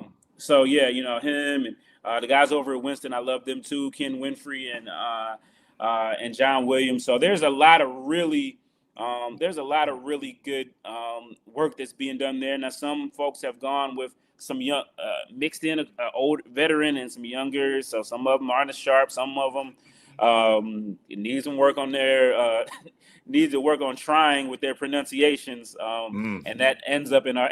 You'd be surprised at things that they end up in our WSSU group chat. But yes, So there's some smoke for several. Some smoke for several announcers there, but it's fun to do, and hopefully it just like the CIAA jobs. Hopefully it gives. Hey, it's one man's opinion, but it is. As somebody who's watched and followed the league since 2012 consistently, hopefully they take that into consistency, and everybody takes a little bit more pride about it. Like I said, I already got calls. I already got text about my list. Jeff was letting me know because I did mention location, and hey, some of that might be biased, but I think there's certain locations that are more ideal than others. I did call Elizabeth City remote, which may make me feel some type of way, but remote. My grandmother's from that part of the state, and so I say it with affection. And yes, they are close to the Tidewater of Virginia, but it's in my experience, again, having family that are from there, it's tough to get people to come into that region from other places, and a lot of times some of your best talent that's in that region wants to go to other places. And so that's kind of why I had location on them. Other places like a Shaw, they got a great location. They're private. I don't know what they're paying Coach Collins. And then you got the facilities, which, that is that as well. So, but I hope, I think it's always great to have that, hopefully as a measuring stick, and people, put pride in their programs. I know everybody, is talking about money and things like that. And of course that always matters, but, maximizing what you have and bringing up the standard, I think is definitely important. The metric, I don't know if you have a metric when you get into dealing with broadcast, is, and you talked about using that vehicle, how many schools within the network have their own advertising? Yeah. How many of them have none? How many of them use maybe just the standard? Like, I obviously the SWAC has certain commercials that they use, but for example, does the CIA network have, or does the CIA conference send the schools some of the sponsors and say, hey, can you run these during your broadcast? You know, that's an interesting thing to look at as well.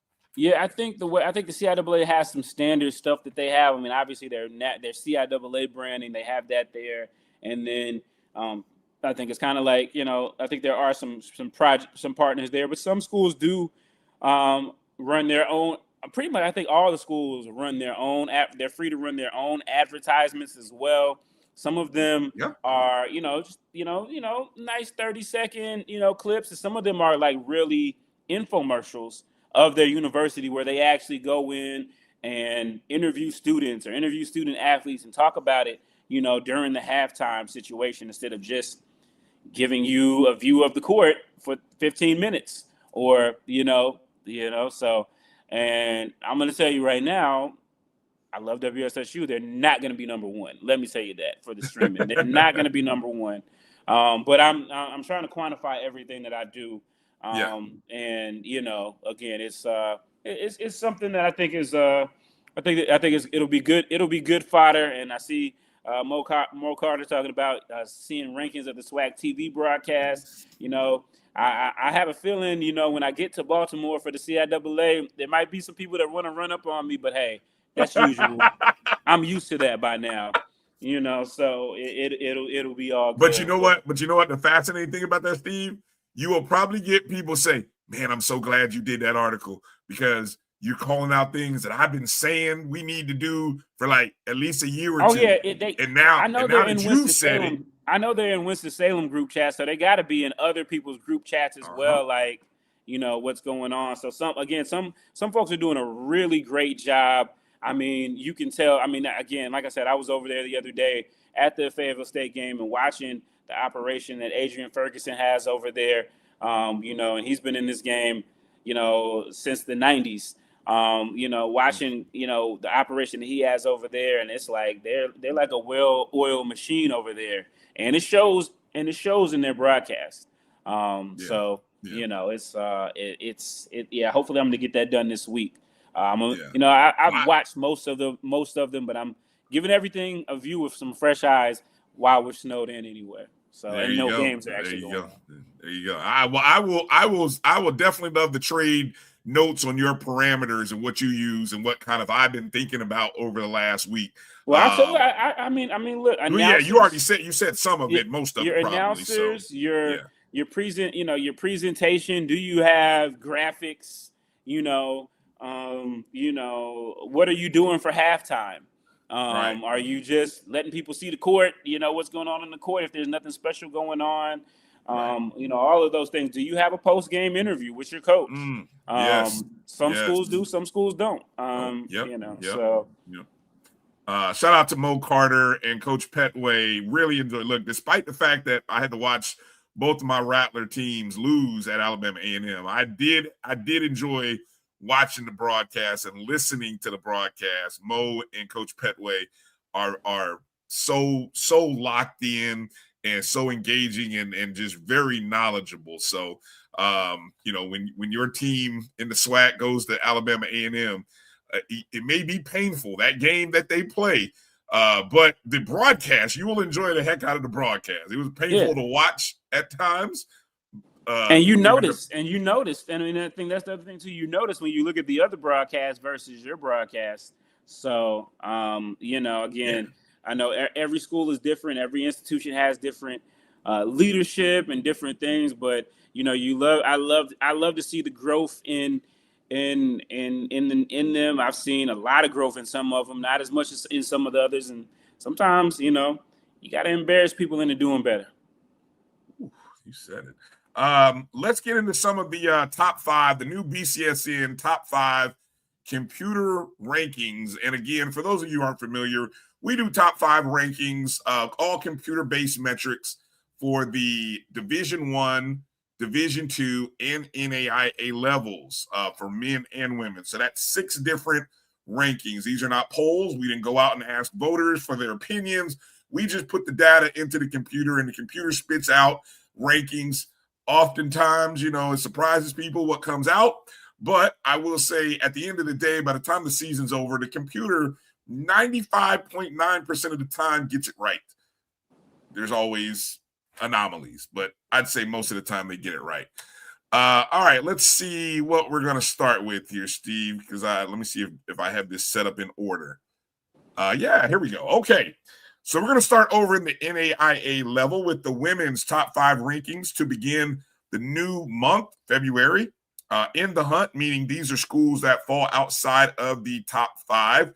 You've got Russ College, Xavier, Stillman, Philander Smith, and Talladega. So with the exception of, I always got to do my check here. I think with the exception of Xavier, everybody else is HBCU AC, I believe. Yeah. Okay, so here we go. Top 5. Coming in at number 5, the Arkansas Baptist in the HBCU AC conference. The numbers there are the calculated average for the score. Number 4 is Wiley College, coming in at 4. Number 3, Oakwood HBCU AC team, 75.02. Number 2 is Paul Quinn. 80.92. I think these are all HBCU ACs, at least thus far. I got a feeling number 1 won't be, though. It is still leading at the top with a nice gotta count rating. those ladies in. Yeah, the Langston Lady Lions, 92.58, still number 1. Let me see. Have they come out with the new rankings at the NAIA level yet? I have that not come out this past week. I have not seen those. I think I'm looking at this and it's like, okay, the jump from 6 to 5 is pretty. I mean, it's almost 10 points. Yeah. So yeah, it's pretty established where they are, and then 4 is kind of bunched in 2, and then you go up from there. So there's a big difference between 1 and 2 to 2 to 5. It's like a nice jump there. All right. Moving over to the men's side. In the hunt, outside of the top 5 in the NAIA, Xavier coming in at number 6, if you wanted to do it that way. Philander Smith, Southern of New Orleans, or SUNO, as some people like to call them, and Dillard out of New Orleans. Coming in at number 5 in the BCSN top 5 rankings on the NAIA men's level, Stillman. And, Steve, every now and then our interns, they get a little rushed. And so, the graphics don't always match up. Stillman come in at number 5. That is Stillman. Don't get fooled by the logo. Number 4, Talladega comes in at number 4. Talladega. And number 3, you can see the interns are all over the place with the logos. Tougaloo comes in at number 3. At 2, Arkansas Baptist, 86.33 points. Arkansas Baptist was number 2 last week. And that means, again, for the consecutive week, every week we've done this, the Langston men sitting atop the BCSN top 5 rankings, 87.21. But look at that margin, though, Steve. That is a very thin margin between Langston and Arkansas Baptist. Yeah, thin between those two. Tougaloo kind of up there, and then you fall off a cliff after there.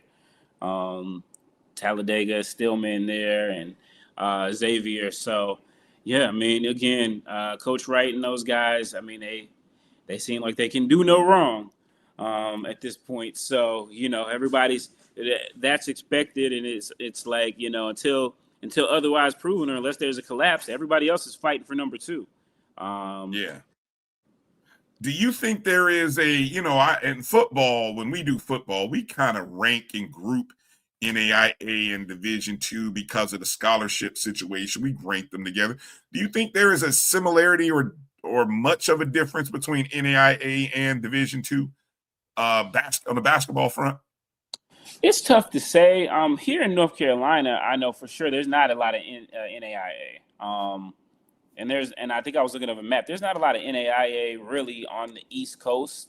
So I don't think we get a lot of those matchups to know personally for me, like we do sometime in football. But I think Langston would match up with any of the best in the D2s as well. So I don't know. For me, it's kind of hard to say, not being able to really put eyes on it a lot. I know sometimes there is a little bit more crossover in the SIC because they are a little bit closer to some of those teams in the HBCU AC.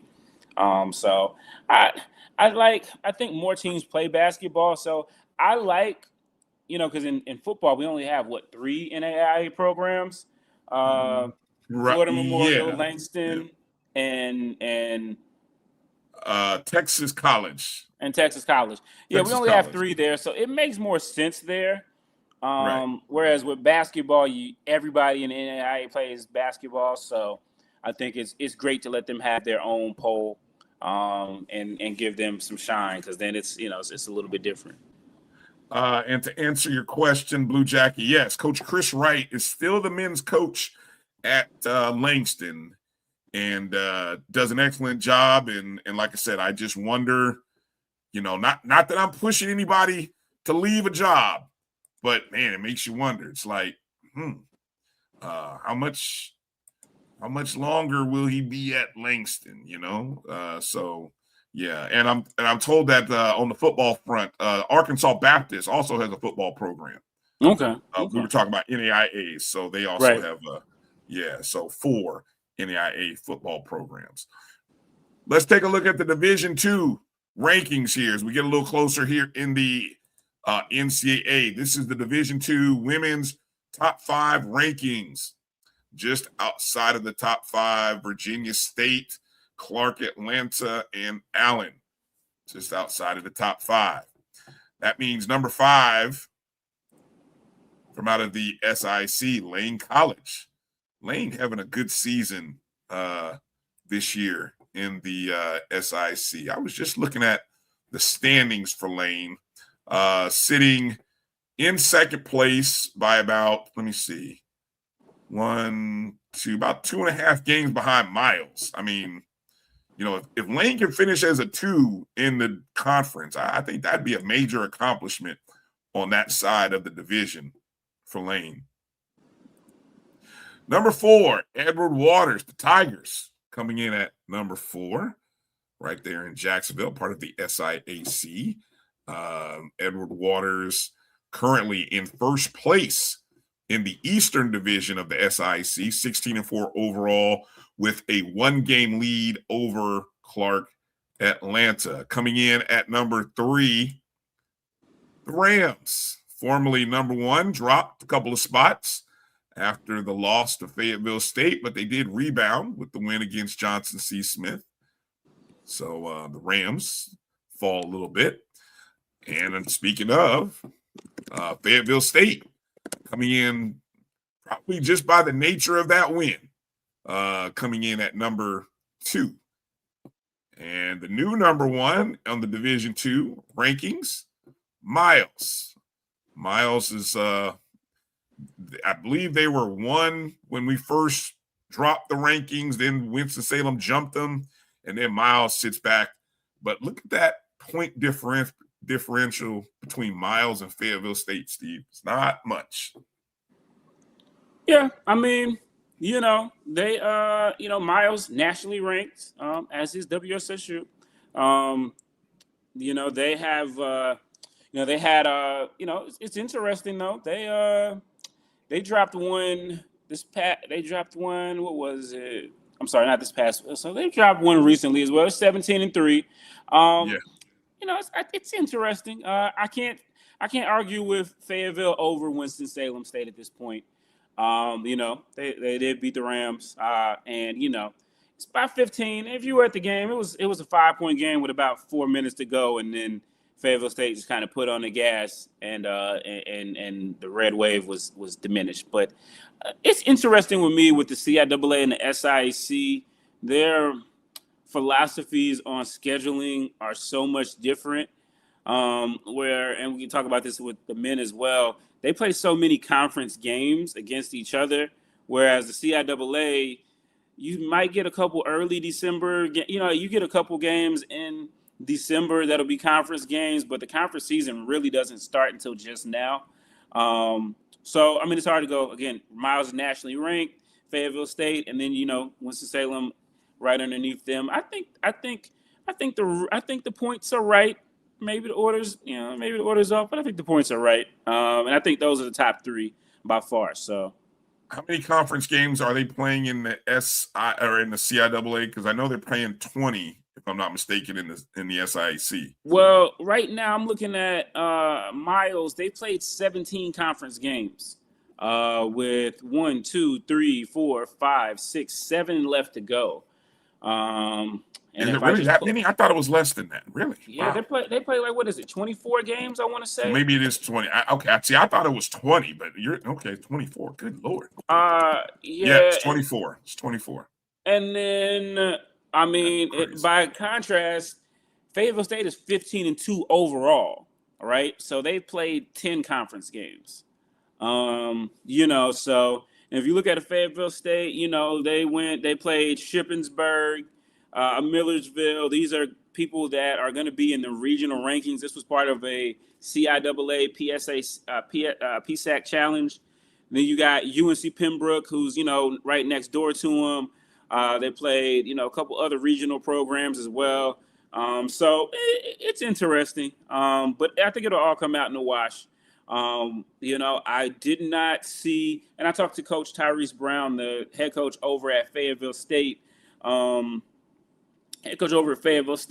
about it. Should they be nationally ranked? And he said for him, the national rankings weren't so much of a deal as much as the regional rankings, because the NCAA tournament and Division II is done regionally. But I think now that there should be a case for, after what they did to Winston-Salem State, there should be a case for Fayetteville State to at least be in the receiving votes category, if not in the top 25. I think, especially when we get over to the men's side, I think the CIAA has shown that they've had years where they've had multiple teams get to the NCAA tournament and have wins as well. So it's going to be interesting. I think what'll be most interesting is seeing when these regional rankings and when the final one comes out, how affected will the SIAC be by going from a 20-game to a 24-game conference schedule, where you have taken 4 non-conference opportunities away from your upper-level schools, or even just the schools that are like on the bubble. They have benefited by playing out-of-conference games versus having to play. And I think you only get like 26 or 28 in total at the Division II level. So you're talking already a limited field of games that you can play out of conference. So yeah. I mean, I think this is maybe year 2 or 3 of that. Maybe AD or someone else, whenever could come in there. But I think I don't think it's that great. I do know at one point the CIAA went to, for maybe a year or 2, where everybody played each other twice, which turned out to be maybe 22 games. But I think they went away from that after a while. Okay, so this is year 1 of 24 games. So yeah, I'm going to be interested to see how that does for them. Like I said, I do know Miles, what they played. I think I heard they played like a number 12 team in the country, and they lost to them. But that probably helped as part of why they were nationally ranked. It's going to be interesting. We won't really know until a month from now when we get into March, if the CIAA, which plays in the Atlantic region, which is generally a pretty tough region, if they'll continue to get multiple teams in. They got 2 in on the women's side last year, Fayetteville State and Winston-Salem State. If they'll continue to get 2 of the 8 spots this year as well, or maybe more, because in the men last year, and we'll talk about them in a second, we saw the CIAA got 3, and 2 of them won a game. So, wow. All right, let's move over to the top 5 men's ranking. These are the men's ranking. Don't be thrown off by the graphic text. Our intern was a little rushed. The top 5 men's ranking in the hunt: Virginia State, Clark, Atlanta, and Allen University, all outside of the top 5 on the men's rankings. I think these are the men's rankings. I think this might still be the women's rankings. While you're pulling it up, I'll answer the Yeah. question from Emmett Jones. Is WSSU the only D2 HBCU to win the D2 NCAA basketball championship? No. We were the first, but we're not the only. We had Virginia. We had North Carolina Central win one in 1989, and Virginia Union actually has 3 of them on the men's side and 1 on the women's side as well. So CIAA women also have Hampton in 1988 and Shaw in 2013 as national champions. So, Winston-Salem State isn't the only, but we were the first to win the NCAA title. The first HBCU to win the national title, which is often confused, was actually Tennessee State. They won the NAIA title 3 years in a row. All right, here are the rankings. I do have it. I don't have the graphic for it, but I do have the rankings here in front of me for the Division II men's rankings. I'm just going to give the top 5, not going to tell you who's in the hunt. Number 5, Morehouse College coming in at number 5. Number 4, Tuskegee. Number 4. That'd be shocking, especially after recent events of the win by Morehouse. But I think it has to do more so with the non-conference wins, more so being slightly ahead of Morehouse. Number 3 is Claflin. Claflin comes in at number 3 on the men's level. Number 2, Fayetteville State, winners of 8 in a row. So we've got Fayetteville State, the number 2 team on the women's level, and the number 2 team on the men's level. Both have 8-game winning streaks. The number 1 team on the D2 men's side, Virginia Union, coming in at number 1 on the men's level. And I think they are still nationally ranked, last I checked. Mm-hmm. Yeah, they're nationally ranked, but really, really interesting when you get into it. Fayetteville State, after their Super Bowl, their win over WSSU, they went ahead and they played a really tough Claflin team who has, since coming into the CIAA, has always been a contender. Never quite got to their championship game yet, but maybe this will be the year. They beat them on a last-second shot. Claflin held them to only, I think, 82 points, which is the lowest that they've seen since before Christmas. So you got Claflin there and Fayetteville State, but and Virginia Union, obviously their record and being nationally ranked definitely holds some weight. But if you look at it, they have matched up against Fayetteville State twice, actually. The first one was in Richmond, and Virginia Union won that game, but it was a triple overtime game. Then Virginia Union came south, hit 95 South, and ended up in Cumberland County. And they got treated pretty badly by the Broncos. It was a pretty solid loss there. So it's interesting. Number 1 and number 2 have played each other twice and split. Will we see them played again in the CIAA tournament? I wouldn't be against it. I'd like to see it. But shout out to Coach Jay Butler and the job he's doing over at Virginia Union. I had them ranked number 3 in my poll, and he was the coach that quoted my poll with the eyes. I don't know, Jay. You gotta let me know how much you're making. That might put you up over Winston, but that's a place where you're expected to win. That's a place where you're expected to win, and he has done that. But their expectation is championships, and he's been there for a decade. He's got 1 CIAA championship, and at a lot of schools that puts you in the Hall of Fame. And at Virginia Union, there's that pressure. I talked about their building earlier.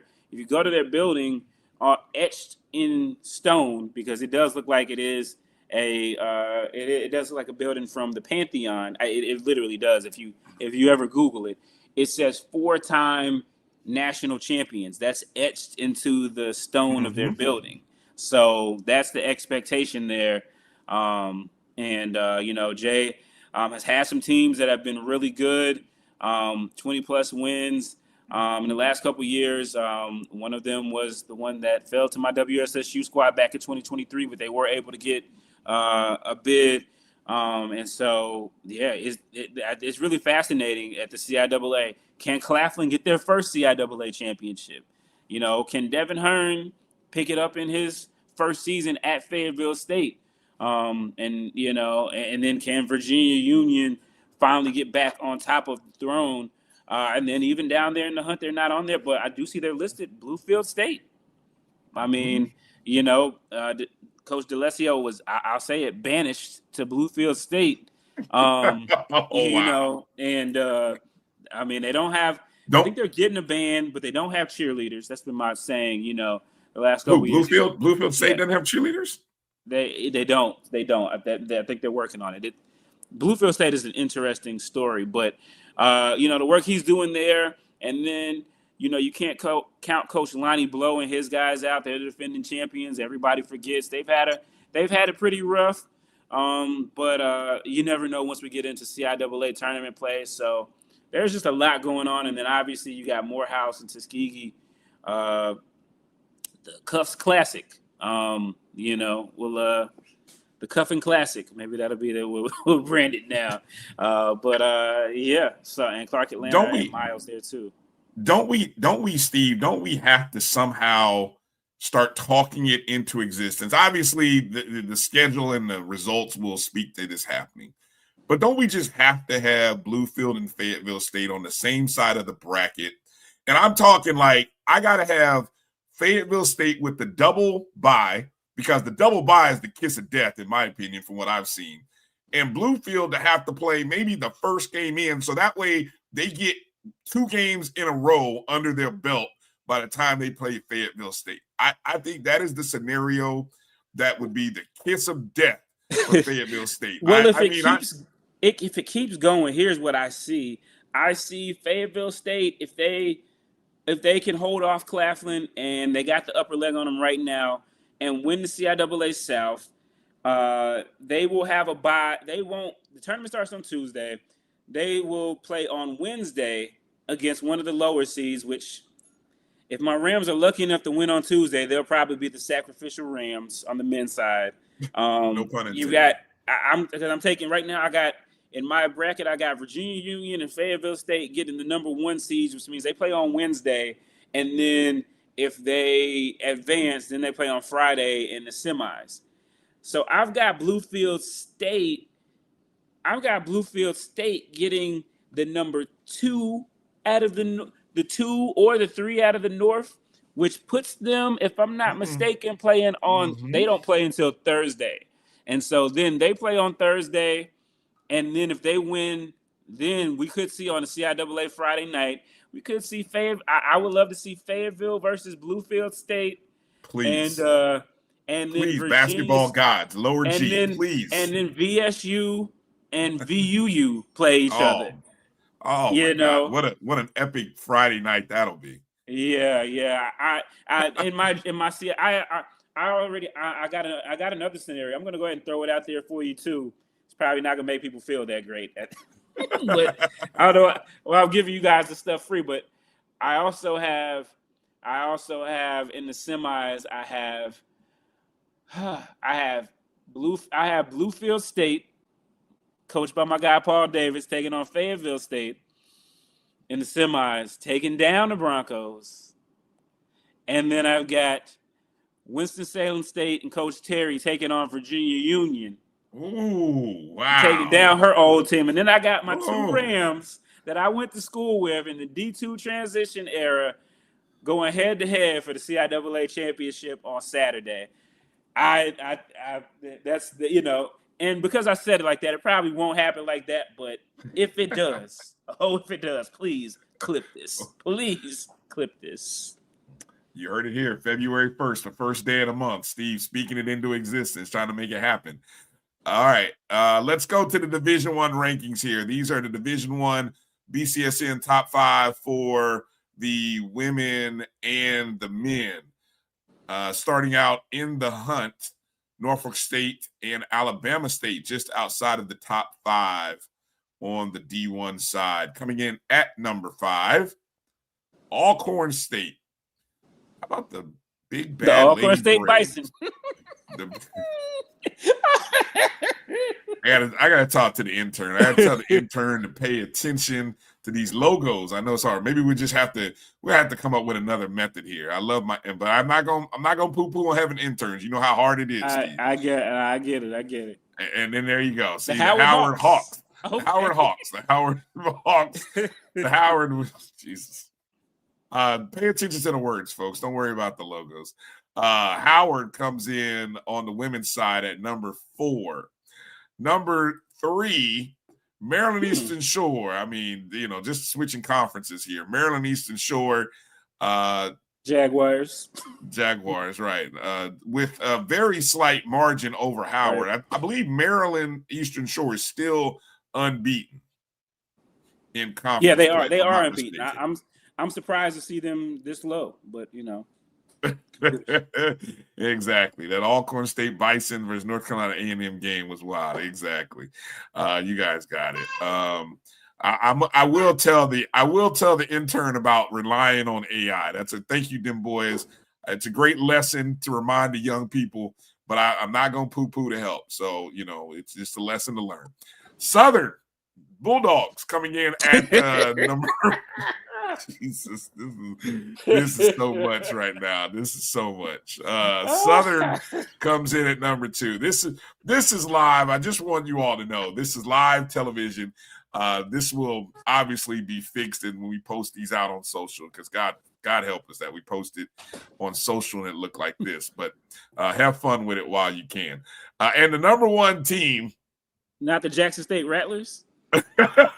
God, if that's what I see, I'm gonna die right now. Please, God, don't let that be the Jackson State Rattlers. Woo! The Alabama A&M Spartans. The Alabama A&M Lady Bulldogs are the new number 1 team. This is Sparta. Yeah. What I find interesting, there is still, I was just looking this up, there's a 2-way tie in the SWAC. Right. Well, I can't even call it a tie because by nature of the win-loss record, Alabama A&M, they have won 8 games in a row, sitting in sole first place in the SWAC. They lost that opening game to Mississippi Valley State, and it was like their wake-up call. And then they have won 8 in a row, and we're at the halfway point for the women. They're right at the halfway point. They're 8-1. So Alcorn, I believe Alcorn is also 8-1, but Alabama A&M, they wiped the floor with Alcorn, beat them by 40. They made them change their logo. Yeah, they made them change the logo. They said, Coach Thornton. She's doing, what she did at UAPB, and looking like the team that we thought we would see after last year. So yeah, I think it's it's definitely going to be. The logos are still throwing me off.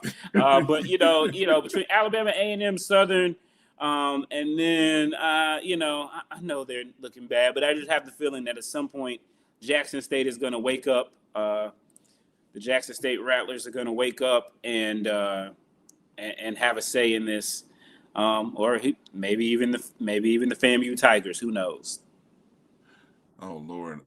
So Alcorn apparently is 7-1. I thought everyone had played 9 games already, but there is this weird scheduling thing in the SWAC where, everybody, because you have that one weekend where you don't play a Thursday and a Saturday because of your rival. So that may be existing. So Alcorn is actually 7-1. Thank you for the clarification. That's what I also saw on the website, but I sometimes think the websites are wrong, kind of similar to sometimes the graphics that the interns put together. So there you go. So get a chuckle out of that. No, I will not be posting this on social. It's too much it's too much hilarity will ensue. Somebody will clip it and run it. So have fun there. All right. Dr. Carey was like, yeah, please no JSU Raptors. Just as long as I don't see that up here, I'm like, we're good. Please, God, do not put that up there. Okay, here's on the men's side of Division I in the hunt. Morgan State coming just outside of the top 5. Howard University. Florida A&M drops out of the top 5 after some tough losses. And then UAPB comes in just outside. Number 5.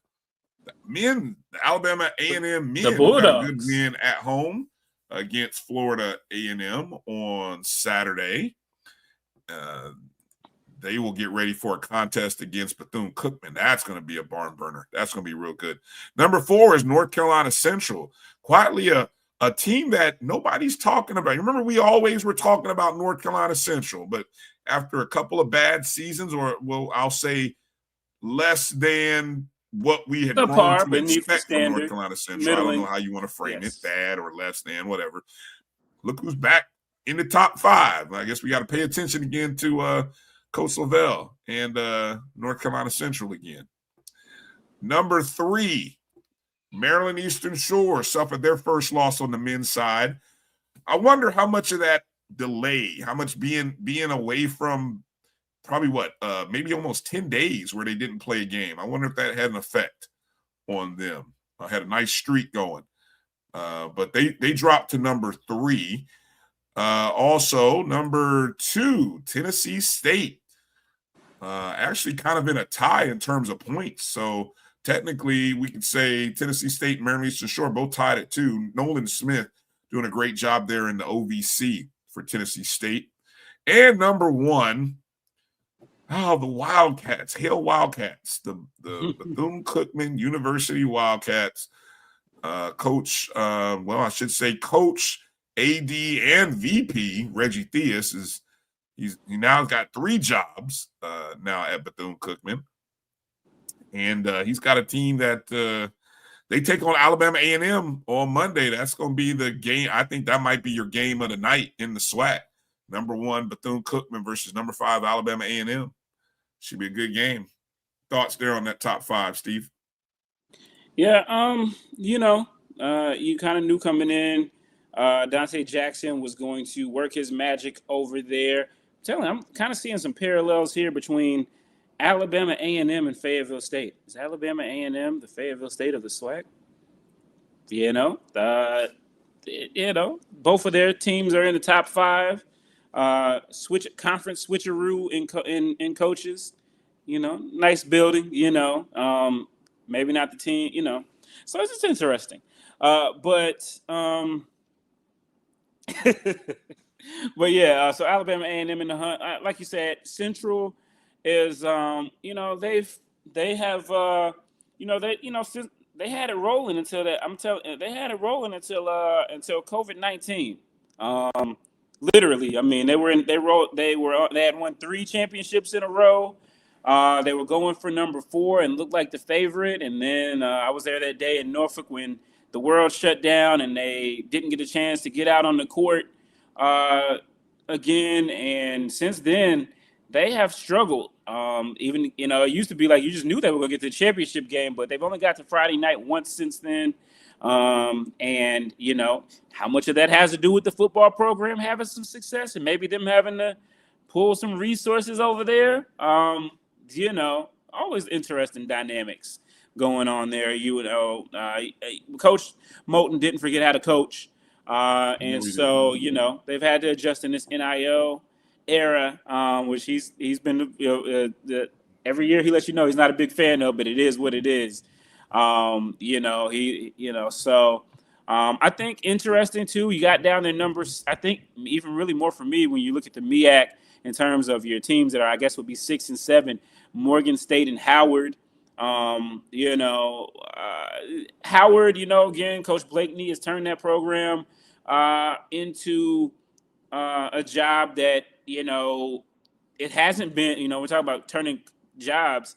I don't know that Howard would have been ranked that high in the MEAC in previous iterations of the MEAC, despite it being Howard and despite their location. But I think in this new MEAC, he has found a way to really up the expectations because, you know, they didn't go to the NCAA tournament for like 30 years.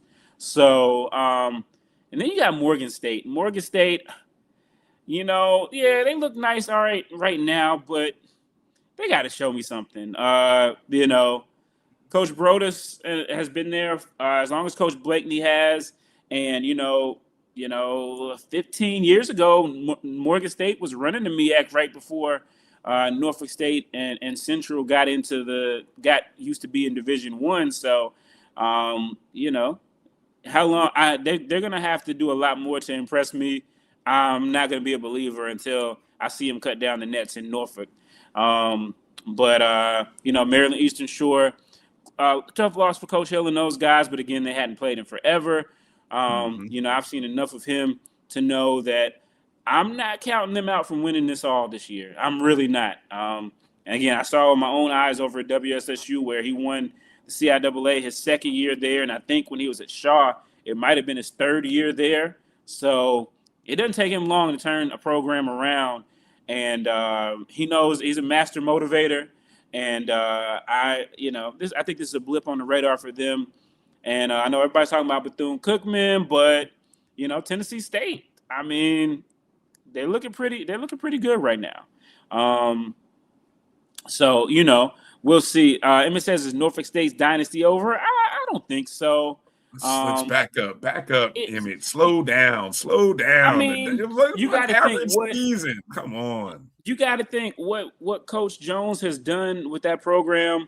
You know, over the past dozen years or so that he's been there is pretty remarkable, especially when you're talking about, you know, he was a part of that 2012 team where, you know, they had that team. He was an assistant and they had that team together for, you know, a while. They were able to build. But now this year, pretty much every year you're starting over with a new team.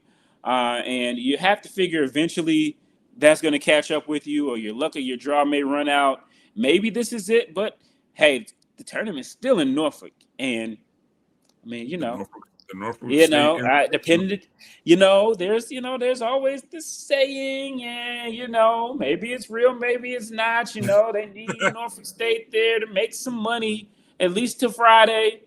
You know, they need to at least get them to the championship game. Now, you know, so we'll see. So but I still don't think anybody will want to play. I don't think anybody will want to play Norfolk State, or Norfolk State in the MEAC tournament. So yeah, I think the MEAC, even though we're a month and a half away from that, is going to be. I think there are going to be 4 or 5 teams that if they win, pretty much anybody other than Coppin State and Dell State, and South Carolina State. Anybody outside of those 3 winning, I'm not going to be super surprised. But no, we'll see. And what's crazy about that, and I see, obviously, you know, when you see Norfolk State lose by 28, was it, last night to Howard, and they'd beaten Howard 7 of the last 8 times. So, I mean, that's a heck of a run, 7 of 8. I was heavy on Norfolk State. Did not see them getting beat by 20. Even when they were down by 15 at the half or something like that, I was like, oh, this is ripe for a comeback or at least a close game. Howard is like, nope, not even letting you get close to the door. But I agree with you, Steve, 100%. I don't want to see them on my half of the bracket in their backyard in that tournament. You just don't want that. You know, give me any other route. What's interesting is you talked about that 1 year thing. Well, that's, you know, obviously that's new norm in college athletics, college basketball. You can probably expect every year to have, if you have a top 8 or 9 rotation, to probably have to replace 75% of it every year. Yeah. I would be fascinated to find the coach who's able, especially, I won't say it. Look, definitely you won't do it in a 3-year time span. You might get fortunate and be able to get a 2-year run with some guys, but I just think the way college basketball is now, every year you're going to replace 75% of your top 9. Mm-hmm. Especially at the mid-major level. Yeah, and I mean, and they've been able to do it better than anyone else. I mean, they've got 3 championships since, I would say, this post-COVID era where NIL and transfer portal have just really taken shape. And like I've seen, you've seen North Carolina Central men's basketball take a step back. Norfolk State has kind of thrived in it. There was the they lost to Howard. In those couple of years, but even then they were right there. So it's tough to do. But again, like I said, Coach Jones, there's the addition. I knew with Cleo Hill coming to the MEAC, the addition of him, he's another championship winning coach, a proven coach, even though it's not at the Division I level. And I think that just added one more to, when you talk about Blakeney, when you talk about Jones, you talk about Moten, Cleo Hill, despite being in that Eastern Shore location, which I think is probably one of the 5 toughest jobs in college basketball, he's going to have his guys right there in year 2. So even after losing his leading scorer, Katron Shaw, who came with him from Winston-Salem State, he's now at Old Dominion, who's a double-figure scorer and a really solid player for them too. So, everybody's having to make those adjustments. When did he leave? What, during the season, after the first? Well, you said he came with him, but I mean, and this is Hill's first year, so it's his second year. Oh, okay, my mistake. Okay, I thought it was his second year. Okay. Yeah, this is his second year. So he played on the championship team at WSSU as a freshman in 2023. Right. Then he went with Cleo last year, averaged like 18 a game, had some really good non-conference games. He went from a guy that as a D2 program, people were even sleeping on picking him up, to now being an all-conference player in the MEAC, to now being over at Old Dominion. And he's that's how it works. He's probably, go from D2. He's probably making as much as some coaches in the MEAC. So Wow. It's that just shows you that landscape of college basketball impacting all levels, including HBCUs. He is, he's averaging 16.6 points a game, shooting 46% at Old Dominion. He's the real deal, and he went under the radar in that post-COVID era. So Coach Hill, keep an eye on him, Steve. He will be somewhere else next year. He will be the guy that will go from D2 to mid-major D1 to, I don't even know what, an upper level mid-major D1. Well, I think this is his senior 5 next year if he's got more eligibility. I think this is his senior year, and I don't think I know this is his senior year because I watched him in high school. He actually played not far from me. That was my one assist. That was my one assist to the WSSU basketball program. There you go. I kind of put him on there, so I'm super happy rooting for him. And you won a championship because of it. So they better give you a ring. Did they send you a ring for that, Steve? Come on. Yeah, they don't send me a ring. They don't like me as much as y'all think they do. I'm kidding. They for the most part, they like me. So, but it's super happy for him. But that's just an example of what the coaches are dealing with now. It's the economy. I mean, it's just like, when Coach Hill took his talents over to Maryland Eastern Shore, they're Division I. They pay more than WSSU was paying. So it's the economy, and everybody's dealing with it, and everybody's in that flux.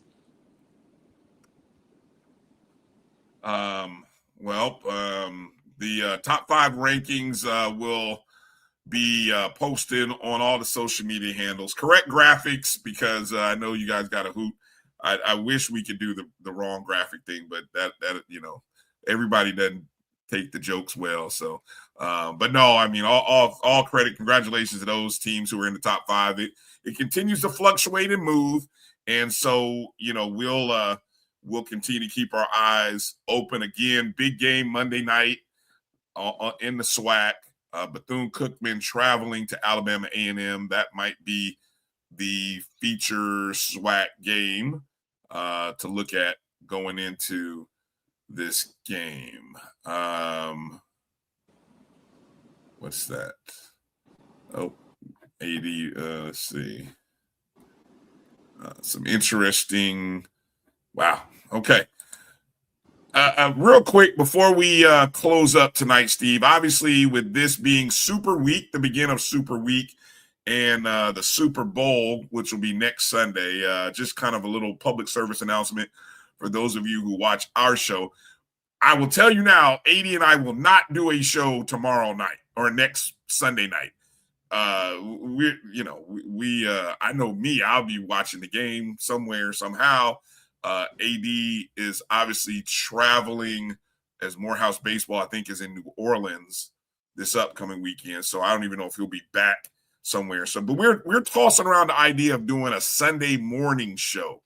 So just to kind of give you a heads up, kind of in that old Dr. Cavill time slot during the football season, that 10 o'clock Eastern. So we might wake up and do a Sunday morning show on Super Sunday. So just kind of give you all a heads up. But just in case you didn't know, I was checking the interwebs, Steve. We have at least one HBCU player playing in the 2026 Super Bowl. That would be Terrell Jennings from Florida A&M, part of the New England Patriots roster. Now, I do know there's a couple of coaches that have some HBCU coaching ties. I think there's Milton Patterson, who is on the Patriots staff. I know that for a fact. I don't know. Have you heard of are there any other coaches on any of the staffs that you recall or have, Yeah, there's a young man who used to play quarterback for Shaw when I first started HBCU game day. His name is Quinshawn Odom. He works with the Seahawks organization. I forget exactly what his role is, but he's there. And then I think it's you're seeing actually the last couple of weeks we saw a former HBCU coach being named the defensive coordinator of the Dallas Cowboys, who was over with Latrell Scott at Virginia State and Norfolk State, Christian Parker. And then you also had Durante Jones, who was named the defensive coordinator with the Minnesota Vikings, who is a Morgan State former player and coached at Bowie State. So, shout out to all of our guys who are getting there, whether they're players or coaches and former players. So exciting to see. And as far as who will win Super Bowl 60, I'll tell you, I've not watched a minute of NFL playoffs. I really haven't. I'm that disconnected from it. So will I tune in? Probably. It's hard to keep up, no doubt.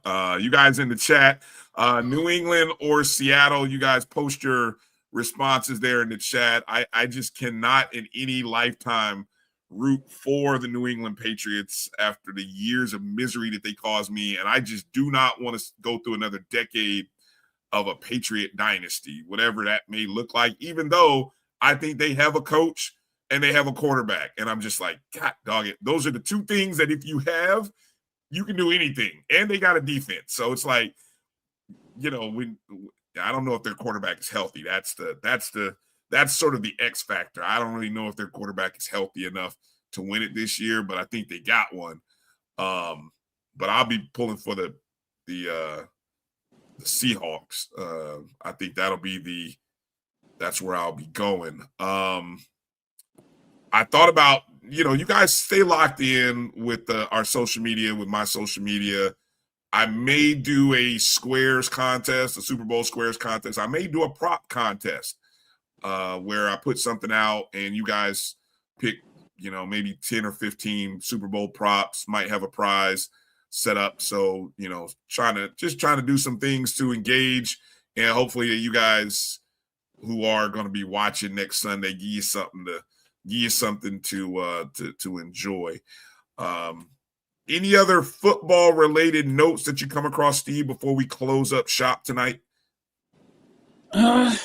Morehouse, I beg of you, hire those young men a head football coach.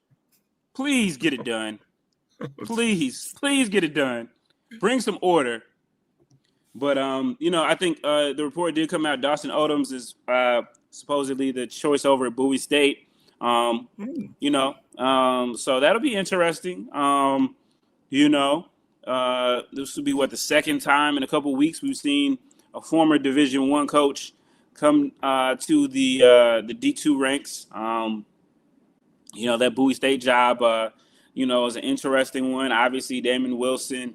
Obviously, you go back even further to Henry Frazier. He was able to get those guys to the division championship in the CIAA, championship game in the CIAA, and make that job better before he went to Prairie View.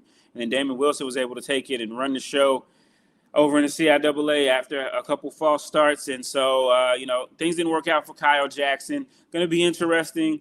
Bowie State, they landed where they landed on my jobs list for basketball. Football, I don't know. Now I'm gonna have to do a football list, but it's gonna be interesting. They hired Coach Odoms, who a defensive guy, and the CIAA is increasingly an offensive league with Dr. Alvin Parker. Why hasn't that man gotten a Division I job? Please, I'm begging you guys, take him. And then also,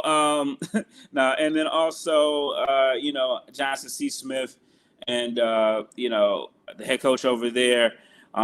He's doing an amazing job too. He's an offensive guy. Winston-Salem State, we just hired an offensive guy, so it's an offensive league. So hiring a defensive coach is it's an interesting choice.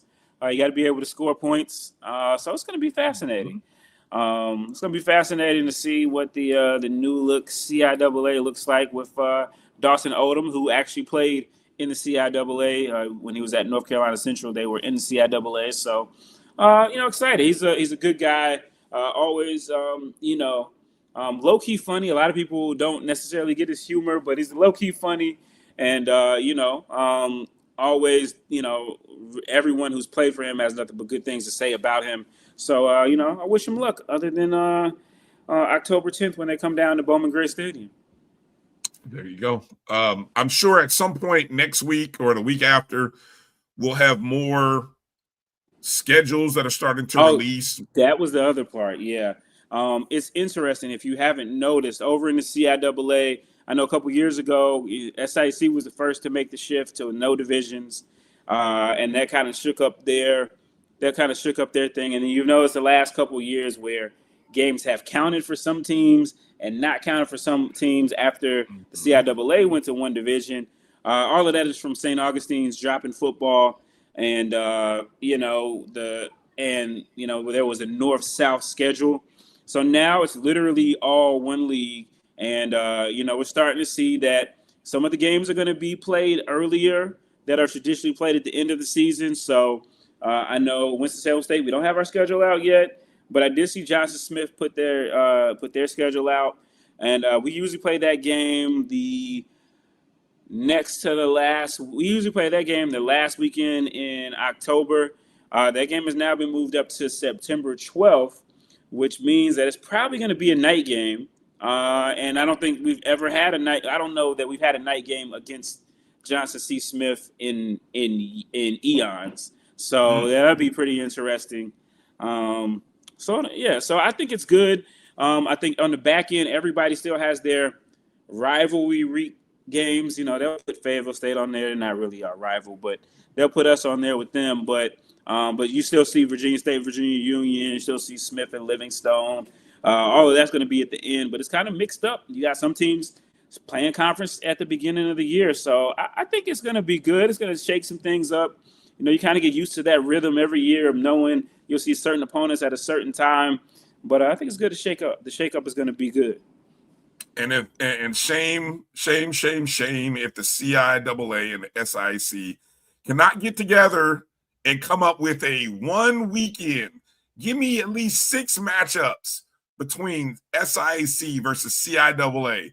Come on, you got to 7, because you got to have a cup. You got to make it out of something. You got to turn this into something that is like something worth talking about. The matchups. Give me 7 games between the best 7 of from the previous year. The 7 versus 7, the 6 versus 6. You know what I'm saying? Something, Steve, that you can sell and market. I don't know. I do know that Winston-Salem State and Albany State had contracted to play the first week 0 Yes, week 0, Bryan, of the D2. But which is really what, week 1? That's Labor Day weekend of the Division 1 August schedule. 29th, we were supposed to play them. But that's week 0. That's true week 0. Yeah.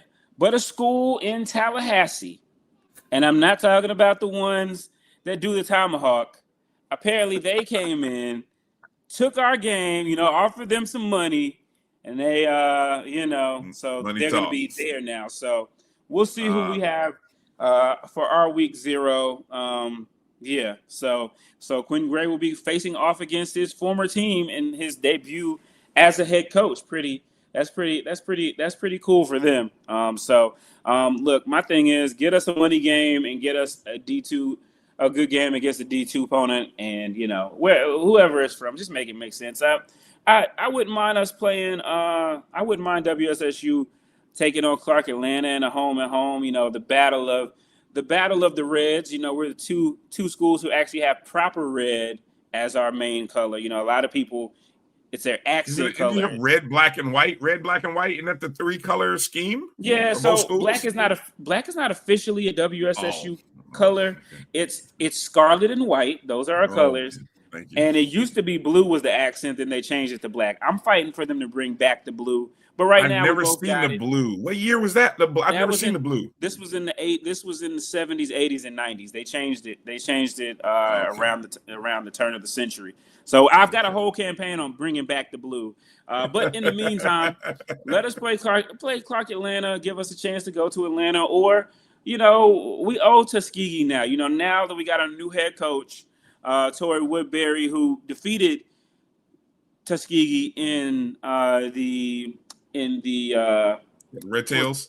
No. Back in the day when they played in the CIAA and the SIC, the Pioneer Bowl. The Pioneer Bowl. Yes. Pioneer Bowl. Yes, he defeated Coach James and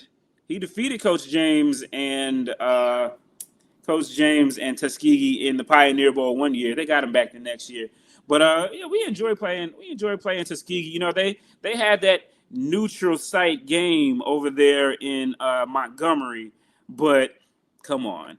So, because they really owed us a home game from when we went down there in 2019, and they just never gave it back to us. So we played the Red Tails last year, but we like playing them. So Tuskegee, Clark Atlanta, or Morehouse, as long as the football team behaves in the handshake line, I think I'd like to play any of those. So yeah. Or we can play Albany State, the battle of the real Rams. We're the real Rams, and they are the Golden Rams. Sometimes I hear people in the SIC saying that we're the real Rams, the Red Rams, and they're the Golden Rams. We got the gold, we got the golden arches, and they got the golden arcs. So let's play that. Well said, McDowell's and McDonald's. There you go. The gold. Sponsored by McDowell's. Yeah. You got to find the Maroon Tigers, or who are the Tigers in the CIAA? We don't have Tigers. There's no Tigers. There are literally no Tigers. Well, there are literally no Tigers in the CIAA. You're the only conference. You're the only conference without Tigers, in the right? CIAA or in the MEAC. I guess that's a down south thing. There's not Tigers. Well, the Tigers have all left. The Tigers have all left. The Tigers are down south. But everybody likes to wear maroon. That's why I hate maroon. That's why I say we're the Red Rams. It's the real red, and it's not an accent color. Like some people, it's actually our school color. So, wow, I've learned so much, Steve. I really have learned so much. I appreciate your time this evening. Make sure you guys are checking out HBCUGameDay.com. Make sure you're also following WSSU Ram Nation on social media, especially on YouTube. I love the fact that Steve is 100% invested in making sure that people know what is happening with WSSU Ram Nation in all sports. Tell the Ram truth. The Ram truth. I learned something new about that Bronco chant. So, see, I will now look at that post that I saw. I saw that post by somebody from You got to go in the State. comments. You got to go in the comments, man. My guys from Really? WSSU. I gotta see if I can find that video again, because I saw it and I got a chuckle out of it, but I never heard the original until you beautifully sung it for us earlier in the show.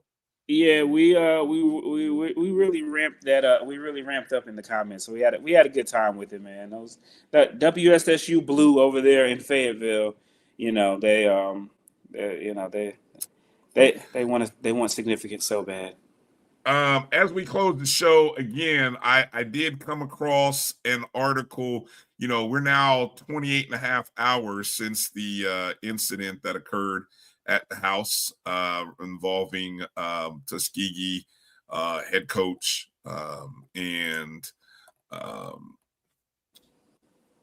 at Morehouse game, following the Tuskegee Morehouse game, Coach Benji Taylor of Tuskegee. I came across an article here from the Jacksonville Free Press. And we talked about earlier in the show not hearing any statement really officially from the SIC. Well, this article does actually have a comment from the SIC midway through the article. And I'll just read kind of what the conference states, or at least the statement from the conference. It says, quote, "The SIC takes the safety and dignity of all student athletes, coaches, and officials seriously. We are in the process of gathering facts to determine whether additional action is warranted." The SIC also added by stating that any disciplinary action related to the game would be handled through conference protocols. Both schools are scheduled to continue conference play this week. Again, still no word from Morehouse yet, no official statement. Maybe before Steve goes to bed, they might put a stay. I know you work long hours and early morning, Steve, so maybe at some point prior to sleep or after sleep, you will see a statement. Who knows? I don't know what the over. I got nothing to do but look outside at the snow. So go ahead. I think at this point we got to start saying over under is like, I'm going to say 10:30. 10:30 in the morning on Monday. Will we see a statement from Morehouse regarding what happened? Over or under 10:30 a.m. I don't know. God bless them. I hope so. But again, fascinating, great conversation with Kyle T. Mosley in hour one. You can go back and listen to it if you missed any part of it. Also, go check out the BCSN Pod Zone podcast, download on Spotify, Amazon Music, iHeartRadio, Apple Podcasts, all of your favorite podcast platforms. And you can kind of hear the conversation, a great conversation, great perspective, not only by Steve, but Kyle.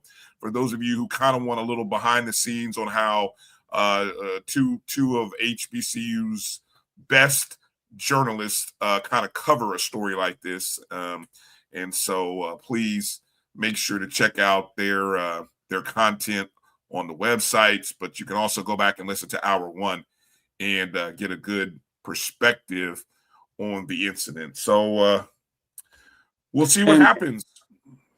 Southern, I talk about a news dump. Uh-oh. Southern releases its football schedule on Sunday night. Did they really? Oh my God. Did they do a video, or is it just a graphic? Just the graphic, no video. Just straight up. So Alabama State on 5 p.m. 5 p.m. That's a weekend news dump right there. Couldn't even wait until Monday morning. Alabama State the 29th, Kentucky State September 5th, Houston September 12th, Louisiana Christian, not Texas Christian, not Louisiana State, but Louisiana Christian. Is that NAIA Louisiana Christian? You know what? They need to stop playing. Now, you talk about playing games, they need to stop playing, and they need to bring Winston-Salem State down to Baton Rouge for a true Pete Richardson Classic. since Pete Richardson was. Is he at Winston-Salem State alone? No, he coached at Winston-Salem State and led us to 3 championships before he went to Southern. See, they don't tell you that. Yeah, they don't tell you that. But he won 3 CIAA championships in 5 years. Then played Southern 1 year, and they beat us, and then they took him as a head coach. And so that sounds about right. So yeah, and then they're at Jackson State September 26th. So mark your calendars for that. UAPB, at Prairie View, at Texas Southern, at FAMU on Halloween. Ooh, scary. That should be scary hours. Bethune-Cookman, November 7th, Alcorn State on the 14th, and, of course, the Bayou Classic, November 28th. So, yeah. 12-game schedule, right? Yep, 12 games. One of the things that was pointed out to me that I missed, I saw Zach McKinnon post this on socials. When Jackson State released their schedule, what was it, Saturday? Of course, they did a little video thing, which I'm going to give them leader in the clubhouse for showing some creativity and doing a schedule video. But while everybody else is just kind of dropping graphics, I noticed there were only 11 games on the schedule for Jackson State, and all HBC. What's fascinating is 11 games, 2 Division II opponents. I think they have Edward Waters and Tuskegee, but it's all HBC. Why not call the Rams? I don't know, y'all. I don't know what's going on with y'all. Are y'all too far away to travel? I mean, is there room on the schedule? I don't know what's going on, but Jackson State still has. Well, right now they've got 2 bye weeks. It'll be interesting to see, do they schedule a 12th game or do they just exist with the 2 byes? Because, it's interesting. So, same for Hampton. Hampton has 11 games. Yeah. I don't understand how you don't take advantage of the 12-game opportunity. I mean, maybe it's just hard. I know it's hard. I know I'm saying that, and it's probably hard scheduling. But still, I would think you want 12 games if you can get it, and hopefully you can get an extra home game, because I know there's some schools that have 6 home games. For example, FAMU has 6 home games, which I can't remember the last time FAMU had 6 home games. I think Alabama A&M has 6 home games. That's like, wow, that's pretty impressive. Great opportunities, revenue generators. So is what it is. But all right, well, that's going to do it for tonight's show, guys. Thank you for watching, all of you. Hit the thumbs up and the like button out the door. Again, I got to give a special thanks to Steven for hanging in with me tonight. Shout out to Kyle T. Mosley earlier. Hopefully AD Drew will be back. He should be back next week. He appreciates you respecting his position that he's in. So don't send him any texts and tweets and all that stuff. Just know AD's watching. He's out there. He hears what's going on. He's out there. He's working. He's grinding with everybody else at Morehouse to try to put out the best possible response. And we will soon hear from them when it's best for them to release a statement. But let's just hope that we can all grow from this situation and see our coaches treated with a little more dignity and respect in these kind of circumstances. So have a great week. It's the start of Black History Month. Have a great month, and let's continue to celebrate. It's been 100 years since this whole Black History first week, then month, has been recognized by this country. 50 years since it's been recognized as a month. So make a point to repost and retweet little nuggets and stories, whether it be sports or non-sports. Make sure to share that information on social media. Remind people that even with all the things going on in the world, Black history is 365 days, and there's a lot of great people that have made and are making history, and they are Black.